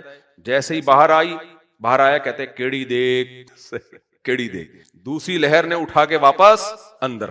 جیسے ہی اندر گیا بول رہے بھائی میں پوچھنا چاہ رہا تھا میٹھے چاول کی یا نمکین، فوراً بیان کیا کر دیا؟ چینج. تو کافر بھی یہی کرتا ہے. وہ اگر مان لے گا کہ اللہ نے آنکھیں دی ہیں، اللہ نے کان دی ہیں، اللہ نے زبان دی ہے، تو زنا کرے گا، وہ ہے شراب پیے گا، ماں باپ کو اولڈ ہاؤس میں جمع کرائے گا، رشتے توڑے گا، نماز ضائع کرے گا، زکات سے بھاگے گا، سارے حکام کو فالو کرے گا کہ نہیں کرے گا؟ کافر نے بڑا بہترین راستہ نکالا. کیڑا اللہ، کون اللہ، کون محمد صلی اللہ علیہ وسلم، کون پیغمبر، کیڑا قرآن، کیڑی تورات، کیڑی انجیل، کیڑی حدیث، کون صحابہ. او بھائی ان ہی الا حیاتنا الدنیا نموت و نحیا. بس یہ دنیا کی زندگی ہے، ہم آٹومیٹیکلی پیدا ہوتے ہیں اور آٹومیٹیکلی مر کے مٹی ہو کے ختم. کمبختو آٹومیٹیکلی ایک روبوٹ پیدا نہیں ہو سکتا. انسان کیسے پیدا ہو گیا؟ ایک آنکھ آٹومیٹیکلی نہیں بن سکتی. کیسا آٹومیٹیکلی ہے کہ پیدا ہوتا ہی ماں کی چھاتیوں میں دودھ آ گیا؟ یہ آٹومیٹک کوئی ایسی مشین آج تک آپ نے دیکھی؟ اور اگر کوئی آٹو پہ کوئی مشین ہو تو وہ بھی انسان نے فٹ کی ہوئی ہوتی ہے، خود بخود نہیں ہوتی. ایسی آٹو مشین یار، آٹو مشینیں ہوتی ہیں نا، خودکار مشینیں جنہیں اردو میں کہتے ہیں، خودکار مشینیں، تو وہ بھی انسانوں نے بنائی ہوتی ہیں. وہاں تو کوئی بھی نہیں کہتا یہ روبوٹ خود بخود بن گیا، یہ سائیکل خود بخود بن گئی، یہ کیل خود بخود دیوار میں ٹھک گئی، یہ گھڑی خود بخود بن گئی. اپنے بارے میں کیا کہہ رہا ہے؟ ان ہی الا حیاتنا الدنیا نموت و نحیا. خود بخود مرتے ہیں، خود بخود پیدا ہوتے ہیں. یہ وہی بات ہے کیڑی دیکھ. سمجھ میں آ رہی ہے بات؟ کیڑی دیکھ. تو اس کو تو اسی وقت لہر آ کے اندر کر دیا تھا، لیکن دنیا میں ایسا نہیں ہوتا کافر کے ساتھ. اللہ کہتے ہیں لا تحسبن اللہ غافلا عما يعمل الظالمون. ایسا نہیں ہوگا لہر آ کے دوبارہ اندر لے جائے گی. ٹھیک ہے تو انکار کر دے، کیڑی دیکھ، کیڑا اللہ، کیڑا قرآن، کیڑی کتاب، انکار کر دے، لیکن غافل نہیں سمجھنا مجھے. سب کچھ میں نے بنایا، میں نے نعمتیں دی ہیں، تو ایک دن میں نے رکھا ہے جس میں میں تجھ سے حساب لوں گا. ایک کافر کا حساب ہوگا, ایک مسلمان کا حساب ہوگا. کافر کا حساب ہی ہوگا تو نے خدا کو مانا کیوں نہیں, پیغمبروں پر ایمان کیوں نہیں لایا, اور میرے اور آپ کا حساب ہوگا ایمان لا کے عمل کیوں نہیں کیا. ایمان جب لائے تھے تو میں نے قرآن میں الحمد سے لے کے والناس تک کتنی جگہ کہا کہ جو مجھ پر ایمان رکھتے ہیں وہ نماز قائم کرتے ہیں, نماز ضائع نہیں کرتے. تو کیوں فجر میں سوتا رہتا تھا, ضائع کیوں کرتا تھا تو, کیوں نظر کی حفاظت نہیں کرتا تھا, اور اگر تجھ سے گناہ ہوتا تھا توبہ کیوں نہیں کرتا تھا. جو بد نظری کے گناہ ہے نا, اگر نہیں چھوٹ رہے تو بھائی چھوڑنے کی کوشش کرو, جرمانہ رکھو اپنے اوپر, کوئی سزا تو رکھو نا اپنے اوپر, کم تو ہو. کوئی گناہ لت پڑ گئی ہے تو کوشش تو کرو نا, کوشش بھی نہیں کر رہے, راضی ہو گئے بس کوئی بات نہیں بھی مجھے تو عادت ہو گئی ہے, کرتا رہے پھر بیٹھ گئے. تو اللہ نے تو کہہ دیا تمتعوا فإن مصيركم إلى النار, اڑاؤ مزے, آنا کدھر ہے, چھوڑوں گا نہیں میں. تو اس لیے ہمارا بھی حساب ہے میرے بھائی. ہاں یہ ضرور ہے کہ مسلمان جب بدعمالی کرتا ہے تو سزا بھگتنے کے بعد نکل آئے گا جہنم سے. اسی چکر میں مسلمان بدعمالیاں کر رہے ہیں کہ ہم چونکہ مسلمان ہیں, ایمان کی برکت سے ایک دن بخشائے جائیں گے. مجھے ایک بات بتاؤ, جیل میں بھی 10 سال 15 سال سزا ہوتی ہے جرم کے بعد, تو بندہ نکل ہی آتا ہے نا. تو اس امید پہ کہ میں 10 سال جیل کاٹ کے نکل آؤں گا, کوئی جرم کرتا ہے؟ جو جرم کرتے ہیں نا وہ تو اس امید پہ کرتے ہیں ہم پکڑے ہی نہیں جائیں گے. اگر ان کو پہلے سے پتا ہو نا پکڑے جائیں گے 10 سال جیل ہو جائے گی, کوئی بھی نہ کرے جرم. 10 سال کے بعد جب نکلنے پر انسان جرم سے بچتا ہے تو وہاں ہزاروں سال, لاکھوں سال, کتنے سال ہمیں نہیں پتا, اور آگ میں پڑے رہنے سے انسان نہ ڈرے اور جرم پہ جرم کرتا چلا جائے, توبہ کی کوشش نہ کرے, اپنی اصلاح کی کوشش نہ کرے. جن سے گناہ نہیں چھوٹ رہے, کچھ لوگ کہتے ہیں میں عادت پڑ گئی ہے, بھائی تبلیغ میں نکلو 4 مہینے کے لیے, عادت چھوٹ جائے گی. نہ وہاں آپ کو چرس پینے کو ملے گی, نہ وہاں کوئی فحش فلمیں دیکھنے کا موقع ملے گا آپ کو, نہ وہاں کوئی اور غلط کاری کا موقع ملے گا آپ کو. 4 مہینے میں انسان کا بچہ بنے گا کہ نہیں بنے گا؟ لوگ کہتے ہیں اتنا ٹائم کیسے نکالیں, تو ٹھیک ہے بھائی, آپ کوئی آپ کو بول دے 4 مہینے کے لیے چلا جا تو 4 لاکھ روپے تجھے ملیں گے, نکلے گا ٹائم کہ نہیں نکلے گا؟ بولتے کیوں نہیں, فوراً سے ابا راضی نہیں بھی ہو تو چپ تو بھی جائے گا, ابا 4 لاکھ روپے لے کر آؤں گا, ٹائم ملے نہ ملے میں نے جانا ہے. تو دنیا کے لیے ٹائم ہے, بات یہ کہ ہمارے دلوں میں اللہ کے حکام کی حیثیت کیا ہو گئی ہے, ختم. تو بعض لوگ کہتے ہیں ہم 4 مہینے کے لیے گئے, گناہ چھوٹ گیا, واپس آئے تو پھر گناہ شروع ہو گیا ہم سے. بھائی چلو 4 مہینے تو چھوٹا رہا نا, کیا خیال ہے, تو دوبارہ چلے جاؤ, توبہ کرو, جرمانہ رکھو اپنے اوپر. اللہ نے نا امید تھوڑی کیا کہ جس سے گناہ ہو گیا تو بس اٹھا کے پھینک دوں گا اس کو میں جہنم میں. مہلت بھی تو دے رہا ہے نا, وہ مہلت اس لیے دے رہا ہے کہ میں تجھے سنبھلنے کا موقع دے رہا ہوں, کوشش تو کر, کوشش ہی کا تو موقع دے رہا ہے. کوشش بھی نہ کرے اور اسی جرم پہ ڈٹا بھی رہے اور پھر امیدیں لگا کے بیٹھے کہ میں بخشایا جاؤں گا. تو پھر قرآن میں تو اللہ نے کہا ہے کہ ان الذین یکسبون الاثم سیجزون بما کانوا یقترفون. اللہ کہتے ہیں جو گناہ کر رہے ہیں ان قریب بدلہ ملے گا تمہیں. اللہ ہم سب کو بچا کے رکھے, اللہ کہہ رہے ہیں بدلہ ملے گا تمہیں. تو اس لیے میرے بھائی عقل مندی کی بات یہی ہے کہ ہم اپنی حیثیت پہچانے. ہاں تو میں یہ بات بیان یہاں سے شروع کیا تھا, انسان اپنی حیثیت بھول جاتا ہے کہ میں بھیک میں سب کچھ ملا ہوا ہے, وہ سب میرا اپنا ہے. تو جب اپنا ہے تو پھر اللہ نے اس کو آر دلائی ہے. قرآن میں اللہ نے بتایا انا خلقناہم مما یعلمون, تم پانی کا ایک منی کا قطرہ تھے غلیظ, باقی اس میں سب چیزیں تمہیں گفٹ میں دی ہے, میں نے آنکھ لگا دی اس میں, ورنہ تمہاری اوقات کیا ہے, پانی کا ایک ناپاک قطرہ جو جسم سے نکلے تو اتنا گندا ہے کہ غسل فرض ہو جاتا ہے. سمجھ رہے ہو کہ نہیں, ناپاک ہو جاتا ہے انسان, غسل فرض ہو جاتا ہے. اس غلیظ پانی سے میں نے تمہیں بنایا, حیض کے خون سے اور غلیظ پانی کے ملاپ سے تمہیں بنایا ہے. یہ تمہاری اوقات ہے, باقی سارا جو ڈسٹیمپر اور فنیشنگ اور ڈینٹنگ پینٹنگ کا کام ہوا ہے نا, یہ تو میں نے کیا ہے, جس کی وجہ سے لوگ کہہ رہے ہیں جمشید صاحب ہیں ان سے ملیے, یہ غفار صاحب ہیں ان سے ملیے, یہ 18 گریڈ کے آفیسر ہیں, یہ 19 گریڈ کے آفیسر ہیں, ان کی 4 ہیں, ان کو ایک بھی نہیں مل رہی. حالانکہ جس کو نہیں مل رہی وہ زیادہ خوش قسمت ہے, تیری ہو جائیں گی تو پتہ چلے گا.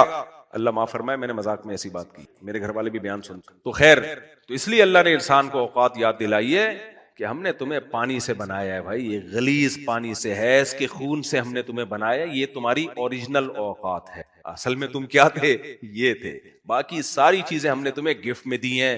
اب تمہارے پاس نماز پڑھنے کا ٹائم نہیں ہے, تمہارے پاس زکوٰۃ دینے کا ٹائم نہیں ہے, والدین کی خدمت کا ٹائم نہیں ہے, تبلیغ میں 3 دن لگانے کا ٹائم نہیں ہے. حالانکہ تمہیں پتہ ہے میں جاؤں گا تو فائدہ ہوگا, مجھے دین پہ آ جاؤں گا, لیکن اس کا تمہارے پاس ٹائم, ہر چیز کا ٹائم ہے, لیکن جب مر جائیں گے نا تو پھر فارغ ہوں گے. سمجھ رہے ہو, لوگ کہتے ہیں نا ٹائم پاس کرنے کے لیے میں یہ سب کچھ الٹے کام کرتا ہوں, تو مردوں کو جا کے دیکھ لو, سب کا ٹائم پاس ہوا تھا تو وہاں پہنچے. تو ٹائم سب کا پاس ہو رہا ہے, خوش قسمت وہ ہے جس کا اچھے کاموں میں پاس ہو جائے، بد قسمت وہ ہے جس کا برے کاموں میں پاس ہو۔ اللہ ہم سب کو عمل کی توفیق عطا فرمائے۔ کسی نے سوال پوچھا ہے، میرے والد کا انتقال ہو، رشتہ دار بول رہے ہیں کہ 40ویں پہ قرآن خوانی کرواؤ اور 2 مہینے کی نماز روزوں کا کفارہ ادا، تو اس میں شریعت کیا کہتے؟ دیکھیں قرآن خوانی یہ تو اتنی ہے، حضرت ابو بکر کا انتقال ہوا، حضرت عمر نے کوئی خوانی کی ان کے لیے؟ خیریت، حضرت عمر کی شہادت ہوئی تو حضرت عمر کی وفات ہوئی تو شہادت ہوئی تھی، تو حضرت عثمان نے کوئی قرآن خوانی کی؟ تو اس لیے اپنے طور پر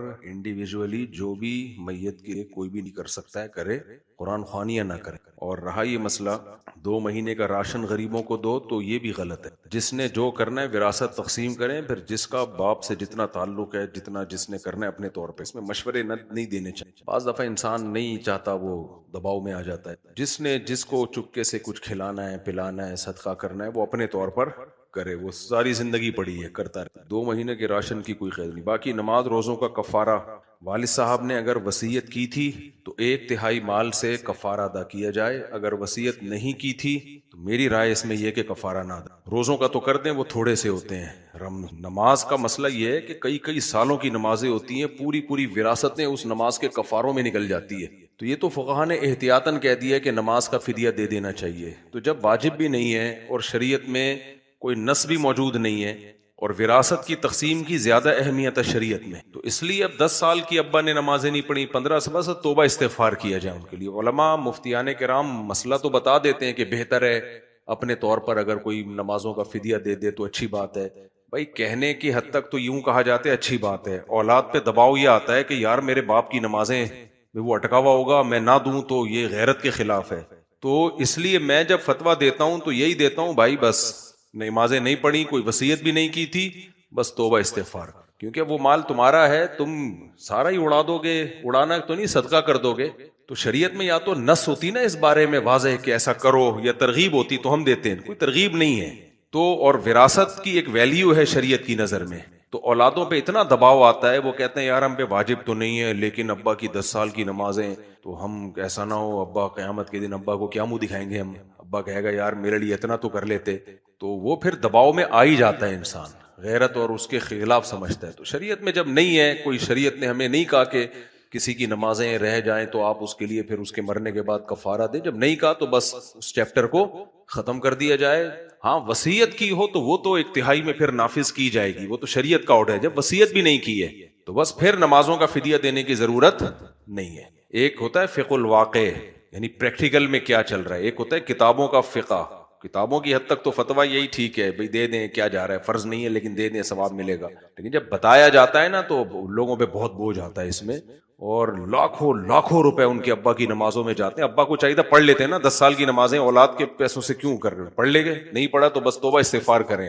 تو ابا نے نہیں پڑھی نمازیں تو آپ مرنے کے بعد ان کے لیے گڑ گڑائیں، روئیں، توبہ استغفار کریں، اللہ ہمارے ابا کی نمازوں کو معاف کر دے۔ تو اللہ کہے گا کہ اگر معاف کرنا ہے تو فدیہ دو، تو آپ کہہ دینا کہ اللہ تو کہہ دیتا فدیہ دو تو میں دے دے، تو نے کیوں نہیں کہا؟ تو اس سے پتہ چلتا ہے انشاءاللہ اب وہ توبہ استغفار سے امید ہے کہ شاید معاف ہو جائیں، امید ہی کی جا سکتی ہے، یقینی فتویٰ تو نہیں دیا جا سکتا۔ تو اس لیے والدین جب دنیا سے چلے جائیں تو اگر تھوڑی سی نمازیں ہیں نا 4 دن کی 2 دن کی تو ٹھیک ہے دے دیں، نہیں ہے زیادہ نمازیں تو چھوڑ دیں، بس اس کی فکر چھوڑ دی جائے، بس توبہ استغفار کریں، اس کی فدیے کی فکر نہ کریں۔ اگر خدا کا وجود ہے تو پھر دنیا میں اتنا ظلم و ستم ہو رہا ہے، غزہ میں بچے مر رہے ہیں، طاقتور غریبوں کا استحصال کر رہا ہے، تو مداخلت کیوں نہیں کرتا؟ سامنے کی آتا مداخلت ہے تو اس کی، تبھی تو اس نے کہا لا تحسبن اللہ غافلا عما یعمل الظالمون، ظالم جو کر رہے ہیں اللہ کو غافل مت سمجھو۔ یہ مداخلت کی ہے اللہ نے، تبھی تو یہ آیتیں نازل کی ہیں۔ یہ اشکال وہ لوگ کر سکتے ہیں جو قرآن کو مانتے نہیں ہیں، ہم تو مانتے ہیں قرآن کو، اللہ قرآن میں کہہ رہا ہے کہ میں غافل نہیں ہوں، میں سزا اس لیے نہیں دیتا کہ ایک دن میں نے آزمائش کا، امتحان کا، رزلٹ کا رکھا ہوا ہے، قیامت کا دن ہوگا اس دن سب کو لٹکاؤں گا میں۔ سوال ان لوگوں سے ہونا چاہیے جو خدا کو نہیں مانتے، جو خدا کو نہیں مانتے وہ ظالم کو اور مضبوط کر رہے ہیں، کرتا رہے کوئی پوچھنے والا نہیں ہے، سمجھ رہے ہیں؟ جو خدا کو مانتے ہیں نا وہ تو پھر بھی ڈر کے ظلم چھوڑ دیتے ہیں کہ یار اللہ کو جواب دینا ہے۔ تو اگر خدا کا انکار ہونا تو دنیا میں ظلم کم نہیں ہوگا، اور زیادہ بڑھ جائے گا۔ بہت سارے ظلم اس چکر میں ہو رہے ہیں کہ لوگ خدا کو مانتے ہیں، ان کو پتا ہے کہ اللہ کو حساب دینا پڑے گا۔ اپنی مثال دیکھ لو، ہم لوگ بیویوں کے حقوق کیوں ادا کر رہے ہیں؟ اگر خدا کا خوف نہ ہو، خدا کی قسم کوئی میاں اپنی بیوی کا حق ادا نہیں کرے گا۔ آپ کہہ سکتے ہو انگریز حق ادا کر رہے ہیں، وہ تو خدا کو نہیں مانتے، حق ادا ہی نہیں کر رہے، وہ انہوں نے حق ہی ختم کر دیا بیوی کا.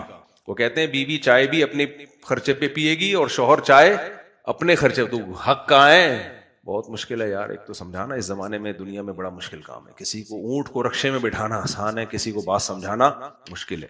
دیکھو گورے گاڈ کو نہیں مانتے نا، مانتے ہیں ایسی فارمیلٹی کے طور پہ، گو مائی گاڈ اس ٹائپ کا مانتے ہیں، اس سے زیادہ نہیں مانتے. تو اس لیے انہوں نے حقوق ہی ختم کر دی ہیں. نہ اولاد کا حق ہے، نہ بیوی کا حق ہے، نہ ماں باپ کا حق ہے. سارے حق مارکیٹ سے کیا کر دیے؟ شارٹ. بیوی کا کوئی حق ہی نہیں ہے، نہ عورت پہ شوہر کا کوئی حق ہے. وہاں ہمارے یہاں تو حقوق ہیں بھائی. میاں پہ حق کیا ہے؟ میاں کا حق ہے سارا خرچہ کون اٹھائے گا؟ میاں.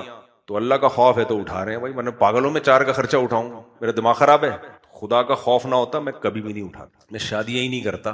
تو میں یہ کہہ رہا تھا کہ جو شوہر بیویوں کے حقوق ادا کرتے ہیں اللہ کے خوف کی وجہ سے ہی کرتے ہیں، محبت کی وجہ سے بھی ہوتے ہیں، یہ نہیں کہ، لیکن محبت میں اتنے خرچے نہیں اٹھاتا کوئی کسی کے. تو یہ اللہ کا خوف ہوتا ہے. اللہ نے بول دیا کہ بھائی یہ ہم نے تمہاری کسٹڈی میں اس لیے دی ہے کہ ان کی ساری زندگی کی کفالت تمہارے ذمہ ہے. تو گورا نہیں اٹھاتا. اور یہ جو لبرل لوگ ہیں نا، یہ تو اب ان کو جاب والی لڑکیاں چاہیے کیونکہ خدا کا خوف ہی نہیں ہے. یہ کہتے ہیں ہم کیوں تمہارا پورا خرچہ اٹھائیں، آدھا تم کماؤ گی آدھا میں.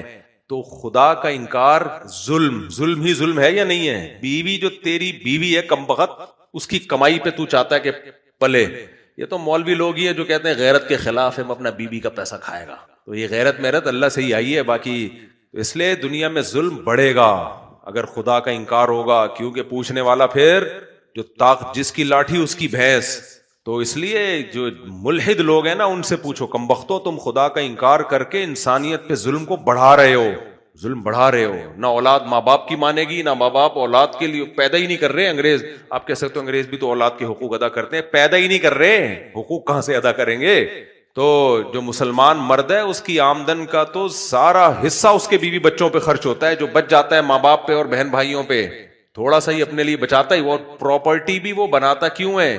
آئندہ آنے والی نسلوں کے لیے. ملحد لوگوں میں اتنا ظرف نہیں ہوتا. ملحد سب کماتا ہے کھاتا ہے، کہتا ہے کوئی بچے پیدا ہی نہیں کرنے ہیں، کہے گا کیوں میں کھاؤں گا، میں کماؤں گا، میرا ہے بس سب کچھ.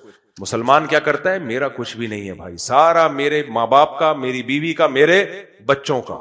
میں نے تو بہت سے لوگوں کو دیکھتا ہوں پراپرٹی خریدنے ہیں. بھائی کیوں خرید رہے ہو؟ یار بچوں کے کام آئے گی، بچوں کو میں لاوارث نہیں چھوڑنا چاہتا. تو یہ جو انسانیت کی فکر کا جذبہ ہے یہ صرف ایمان والوں میں ہوتا ہے، باقی سب منہ کے فائر ہیں اور کچھ بھی نہیں ہے. اچھا میرے وہ مسجد کی تعمیر کے لیے چندے کی ضرورت ہے. کیوں نہیں ضرورت ہے؟ تمہارے ماموں کرائیں گے مسجد کی تعمیر چندے ہی کے بغیر؟ گورنمنٹ تھوڑی پیسہ دیتی ہے مسجدوں کو. تو اچھا ہوا مجھے یاد آ گیا، مسجد کی تعمیر کے چندے سے ہماری مسجد بھی تعمیر ہو رہی ہے، چندہ دے دیں ثواب دارین حاصل کریں. ہماری مسجد کی اب تعمیر شروع ہونے والی ہے. یہ فرنٹ ٹوٹے گا، آگے جائے گا، کیونکہ ہماری مسجد اب چھوٹی پڑ رہی ہے، جمعے میں تو جگہ ہی نہیں ہوتی. اور اس سے زیادہ مسئلہ ہوتا ہے رمضان میں ہمارے ہاں دنیا بھر سے لوگ چاہتے ہیں اعتکاف میں آ کے بیٹھیں، مگر ہمارے پاس جگہ نہیں ہے. 500 لوگوں کو ہم چاہتے ہیں اعتکاف میں بٹھائیں، مگر بٹھاتے ہم 50-100 سے زیادہ لوگ نہیں ہیں، کیونکہ جگہ ہی نہیں ہے ہمارے پاس. تو واش روم نہیں ہے اور اسپیس ہی نہیں ہے نا. تو رمضان میں بہت رش ہوتا ہے، لوگ تفسیر سننے آتے ہیں، 10 دن چاہتے ہیں کہ لوگ اللہ اللہ کریں بیٹھ کے مسجد میں، تو جگہ ہی نہیں ہے. تو اس لیے یہ میرا کلپ بنا کے بھی چلا دیں، تو آپ لوگ چندہ دیں، ثواب ملے گا. نہیں دینا تو جاؤ، تمہاری مرضی، ایسے ہی چلتے رہیں گے. میرا اپنا ذاتی تھوڑی ہے کوئی، تو اللہ کا گھر ہے. یہ ہٹا دینا، نہیں دینا تو جاؤ، غصہ ہو جاتے لوگ. چل جانے دے یار، یہ بھی جانے دے. تو تمہارا فائدہ ہے، ہمارا نہیں ہے، دین کا فائدہ ہے، دین کے صدقے جاری ہے. تو اس میں اچھا خاصا خرچہ آ رہا ہے، تھوڑا خرچہ نہیں آ رہا، کیونکہ ہم نے اسٹینڈرڈ کی مسجد بنانی ہے، کیونکہ یہ پلر بہت پرانے ہو چکے ہیں. تو باقاعدہ ایک کمپنی کو ہم نے، کنسٹرکشن کی کمپنی کو ہم نے پروجیکٹ دیا ہے. تو ہم جو 3D تصویریں ابھی بنائی ہیں نا ہم نے فیوچر کی الفلاحیہ مسجد، اس کا نقشہ ہی بنوانے میں کئی مہینے لگ گئے ہیں. تو اس کا نقشہ بن چکا ہے، تو وہ ہم نقشے بھی یہاں لگا دیں گے کہ فیوچر میں الفلاحیہ مسجد کا نقشہ کیا ہوگا. اس پورے علاقے میں بیچاری سب سے زیادہ قسم پرسی والی جو مسجد ہے نا، حالت ہے، وہ ہماری مسجد کی ہوئی ہے. ساری مسجدیں بن گئی ہیں، یہ ہماری مسجد کی حالت بہت بیچاری قسم پرسی کی حالت میں ہے مسجد. تو اس کو بہت اچھا ہم بنا رہے ہیں الحمدللہ، تو بڑھا رہے ہیں آگے. اور یہ وضو خانے ادھر شفٹ ہو جائیں گے. خواتین کے لیے پراپر ایک جگہ ہوگی، الگ نماز کی جگہ ہوگی، اعتکاف کی جگہ. اعتکاف میں تو نہیں بٹھائیں گے ہم خواتین کو، لیکن بیان کی جگہ ہوگی. جو تفسیر سننے کے لیے خواتین آتی ہیں ان کی جگہ ہوگی، وہ پورا سیپریٹ. خواتین جو بیان کے لیے آتی ہیں، واش روم نہیں ہے، تو ان کے لیے رومز بنیں گے جن میں ان کے لیے واش روم بھی ہو. پھر تفسیر میں آپ کو پتا ہے کہ تراویح میں بھی بہت سی خواتین آتی ہیں, تو چھوٹا موٹا تبلیغی جماعت والے آتے ٹھہرتے ہیں, ان کے لیے کوئی کمرہ نہیں ہے, ٹھکانہ نہیں ہے. باہر ملکوں سے جماعتیں آئی بھی ہوتی ہیں, بیچارے مسجد میں ٹھہر رہے ہوتے ہیں, اگر کمرہ دے دیں تو کچن نہیں ہے, کچن ہے تو 100 لوگ اس کچن کو استعمال کر رہے ہوتے ہیں. تبلیغ والوں کے لیے ایک الگ تمیز سے کمرہ بنانا ہے. جماعتیں آتی ہیں وہ تمیز سے سکون اطمینان کے ساتھ ٹھہریں, ان کے اٹیچ باتھ روم ہو, واش روم ہو, گرم پانی کا انتظام ہو اور کچن ہو. اسی طرح پھر آگے یہاں پر مزید جب یہ مسجد بن جائے گی تو پھر یہاں اسلامی کے اسکول بنائیں یا مدرسہ بنائیں, وہ پھر بات کا مرحلہ ہے. تو یہ لمبے چوڑے پروجیکٹ ہیں جن میں کروڑوں روپے کا خرچہ ہوگا, تو یہ میں نے اپنی جیب سے ادا نہیں کر سکتا. صحیح ہے, تو یہ آپ لوگوں نے کرنا ہے. تو کہاں کیسے کرنا ہے, تو ایم ٹی ایم فاؤنڈیشن کا نمبر یہ کلپ کے ساتھ چلا دیں, ٹھیک ہے. وہ فاؤنڈیشن میں آپ پیسے دے دیں, رسید لے لیں. رمضان کے فوراً بعد ہم نے یہ کام شروع, ابھی ہم اس لیے شروع نہیں کر رہے کہ پھر رمضان میں مسئلہ نہ ہو, ایسا نہ نمازوں کی جگہ نہ ہو. تو رمضان کے فوراً بعد ہم یہ کام شروع کریں گے, اگلے رمضان سے پہلے پہلے انشاءاللہ اس کو نمٹا دینا ہے. تو آپ لوگ اس میں تعاون کریں, بہت ثواب ملے گا انشاءاللہ. صلو علی الحبیب. مفتی سے میرے شوہر نے مجھ سے آہستہ پکڑے گئے بھائی, یہ تو آہستہ نہیں, جب پکڑے گئے تو آہستہ کیا, یہ بہت لمبا سوال ہے بھائی. یہ پھر یار یہ اتنے لمبے سوال جو ہے نا دارالفتہ میں جمع کرایا کریں. اس خاتون سے کہیں کانٹیکٹ نمبر کوئی بھی اس میں ڈال دیں اور پھر وہاں گارڈ کو دے دیں, کسی کو بھی دے دیں, تو میں تفصیل سے پڑھ کے اس کا ریٹرن میں جواب لکھ دوں. مفتی سے میرا سوال یہ کہ جب اللہ تعالیٰ نے ہماری قسمت میں پہلے سے سب کچھ لکھا ہوا ہے, تو جب ہم کوئی گناہ یا ثواب کا کام کرتے ہیں تو اس کے عذاب یا ثواب ملتا ہے. یہ تو کئی دفعہ اس کا جواب ہوں میرے بھائی. اللہ تعالیٰ کو ہمارے بارے میں پہلے سے علم ہے کہ کس نے کیا کرنا ہے, اور علم میں یہی ہے کہ یہ اپنے اختیار سے نیکی کرے گا, اپنے اختیار سے گناہ کرے گا. ایک آدمی کو, ہمیں تو کسی کا پہلے سے پتہ نہیں ہوتا, لیکن اللہ کا علم تو کامل ہے نا, تو اللہ کو پتا ہوتا ہے میں اس کو دونوں راستے دوں گا, یہ اپنے اختیار سے برائی کے راستے کو اختیار کرے گا. اسی علم کو, وہ علم چینج نہیں ہو سکتا. تو اس لیے جنت اور جہنم سب پہلے سے لکھی ہوئی ہے. لکھی ہوئی کا مطلب یہ ہے کہ یہ اپنے اختیار سے برے کام کرے گا اور جہنم میں جائے گا, اور یہ اپنے اختیار سے اچھے کام کرے گا اور جنت میں جائے گا. تو اختیار ختم نہیں ہو رہا, اختیار تو اور پکا ہو رہا ہے. تو یہ ہم اپنے اختیار سے ہی کر رہے ہوتے ہیں سب کچھ. ہاں اللہ کا علم وہ تبدیل نہیں ہو سکتا. اس کا جواب میں کئی بار دے چکا ہوں. انجینئر علی مرزا نے کہا ہے کہ امام حنیفہ آپ کے ماں باپ کو مسلمان نہیں مانتے تھے, آپ صلی اللہ علیہ وسلم کے ماں باپ کو مسلمان نہیں. قطع نظر اس کے کہ امام ابو حنیفہ کی طرف اس بات کی نسبت درست ہے یا نہیں ہے, میرا سوال یہ ہے کہ اگر کوئی نبی صلی اللہ علیہ وسلم کے والدین کو مسلمان مانتا ہے تو اچھی بات ہے, لیکن اگر کوئی نہیں مانتا تو صحیح مسلم کی حدیث ہے, کہ صحیح مسلم میں ہے کہ نبی صلی اللہ علیہ وسلم نے فرمایا کہ میں نے اللہ تعالیٰ سے اجازت مانگی اپنی ماں کی قبر کی زیارت کروں, تو اللہ نے قبر کی زیارت کی اجازت دے دی, دعا کی اجازت نہیں دی. تو صحیح مسلم میں امام مسلم نے اور جتنے بھی حدیث کے راوی ہیں ان سب کو بھی پھر نبی کے ماں باپ کا گستاخ قرار دو کہ انہوں نے یہ روایت نقل کیوں کی ہے. سمجھ رہے ہیں, گو کہ علماء نے اس کی تعویل کی ہے کہ پھر ایسا ہوا ویسا, لیکن بہرحال یہ حدیث تو آ گئی نا, تو اس لیے یہ مسئلہ بھی امت کے درمیان اختلافی ہے. باقی ظاہر ہے نبی سے محبت کا تقاضا یہ ہے کہ ہماری زبان سے یہ لفظ نکلنا بڑا مشکل ہے کہ ہم نبی کے ماں باپ کو غیر مسلم قرار دیں. تو محبت میں اگر کوئی نہ غیر مسلم قرار دے, یا کسی کی اپنی تحقیق ہے کہ وہ ان کو مسلم قرار دیتا ہے, تو ٹھیک ہے, وہ اپنی تحقیق کو مانے. لیکن اگر امام ابو حنیفہ نے بالفرض ایسا کہا بھی ہے کہ نبی کے والدین مسلم نہیں تھے, تو اس میں گستاخی والا کوئی پہلو نہیں ہے, میں گستاخی نہیں قرار دی جا سکتی, کس برا بلا نہیں کہا جا سکتا. ابراہیم علیہ السلام, نبی کے بعد سب سے بڑا مقام ابراہیم علیہ السلام کا ہے, اور قرآن نے ابراہیم علیہ السلام کے والد کو آزر کو نام بھی لیا اور جگہ جگہ ان کو کافر قرار دیا ہے. خود نبی نے بھی کافر قرار دیا, حالانکہ ہمارے نبی کے لیے سب سے زیادہ قابل احترام شخصیت اگر کوئی تھی تو وہ ابراہیم علیہ السلام تھے, کیونکہ آپ ان کی اولاد میں ملت ابیکم ابراہیم, قرآن بار بار کہتے ہیں اپنے باپ ابراہیم کی ملت کو فالو کرو. گو کہ ابراہیم علیہ السلام کا درجہ ہمارے نبی سے کم ہے, لیکن باقی تمام پیغمبروں میں سب سے زیادہ. تو ہمارے نبی نے ابراہیم علیہ السلام کے والد کو غیر مسلم قرار دیا ہے, تو کیا معاذ اللہ نبی نے ابراہیم علیہ السلام کی گستاخی کی ہے بھائی؟ یا آپ اس بیس پہ معاذ اللہ نبی صلی اللہ علیہ وسلم کی شان میں گستاخی کر سکتے ہیں کہ پیغمبر کے والد کو غیر مسلم قرار دے رہے ہیں؟ حدیث میں آتا ہے کہ ابراہیم علیہ السلام کے والد کو قیامت کے دن لایا جائے گا اور جہنم کی آگ میں ڈالا جائے گا, تو ابراہیم علیہ السلام کہیں گے کہ اے اللہ تو نے مجھے کہا تھا کہ لا تخزنی یوم یبعثون, تو مجھے قیامت میں رسوا نہیں کرے گا. اس سے بڑی کیا رسوائی ہوگی کہ میرے باپ کو آگ میں ڈالا جا رہا ہے. تو اللہ تعالیٰ کیا کہیں گے کہ اے ابراہیم میں نے ایک مشرک پر جنت کو حرام کر دیا ہے. تو ابراہیم علیہ السلام کے والد کی شکل کو تبدیل کیا جائے گا تاکہ ابراہیم علیہ السلام کو تکلیف نہ ہو, اور پھر ان کو آگ میں ڈالا جائے گا. اللہ ہم سب کو اس آگ سے بچائے. تو اسلام میں عمل پر مدار ہے, عمل پر. ابو لہب بھی تو نبی کا سگا چچا تھا کہ نہیں تھا؟ قرآن کہہ رہے تبت یدا ابی لہب وتب, ابو لہب کے ہاتھ ٹوٹ جائیں, ہلاک ہو جائے وہ. تو یہ تو اسلام کا ایک حسن ہے بھائی, جو ایمان پر پورا اترے گا وہ جنت میں, جو ایمان کے معیار پہ نہیں اترے گا وہ سب کے لیے قانون ہے. میں نہیں کہہ رہا کہ نبی کے والدین غیر مسلم تھے, میں تو اس بحث میں پڑھتا ہی نہیں, ہمارا کیا منہ ہے کہ ہم اس بارے میں بحث کریں. لیکن بالفرض اگر امام حنیفہ نے کہہ دیا ہے تو اس پہ گستاخی نہیں بنتی, اس پہ گستاخی نہیں بنتی. یہ تو خود حدیث میں, اسی طرح نبی کے والد کے بارے میں حدیث میں آتا ہے, وہ بھی مسلم کی حدیث ہے. ایک شخص آیا نبی سے عرض کیا میرے والد کی موت شرک پر ہوئی ہے, شرک پر میری موت ہوئی ہے, تو وہ کہاں ہے؟ آپ نے فرمایا فی النار, آگ میں. جب وہ شخص واپس جانے لگا, آپ نے, صحابی واپس جانے لگے, آپ نے ان کو بلایا, فرمایا ادھر آؤ. پھر فرمایا ان ابی و ابا کا فی النار, میرے باپ اور تمہارا باپ دونوں آگ میں ہیں. یہ صحیح حدیث ہے. تو امام مسلم کو بھی آپ گستاخ قرار دو. گو کہ اس حدیث کی بعض لوگوں نے تعویل کی کہ اس میں باپ سے مراد دادا ہیں یا پردادا ہیں, یا یہ اس وقت ہے جب ان پر ایمان نہیں پیش کیا گیا تھا. وہ تعویلات کا دروازہ کھلا ہوا ہے, کوئی نبی کے بارے میں تعویل کرے تو اچھی بات ہے, نبی کے والدین کے بارے میں.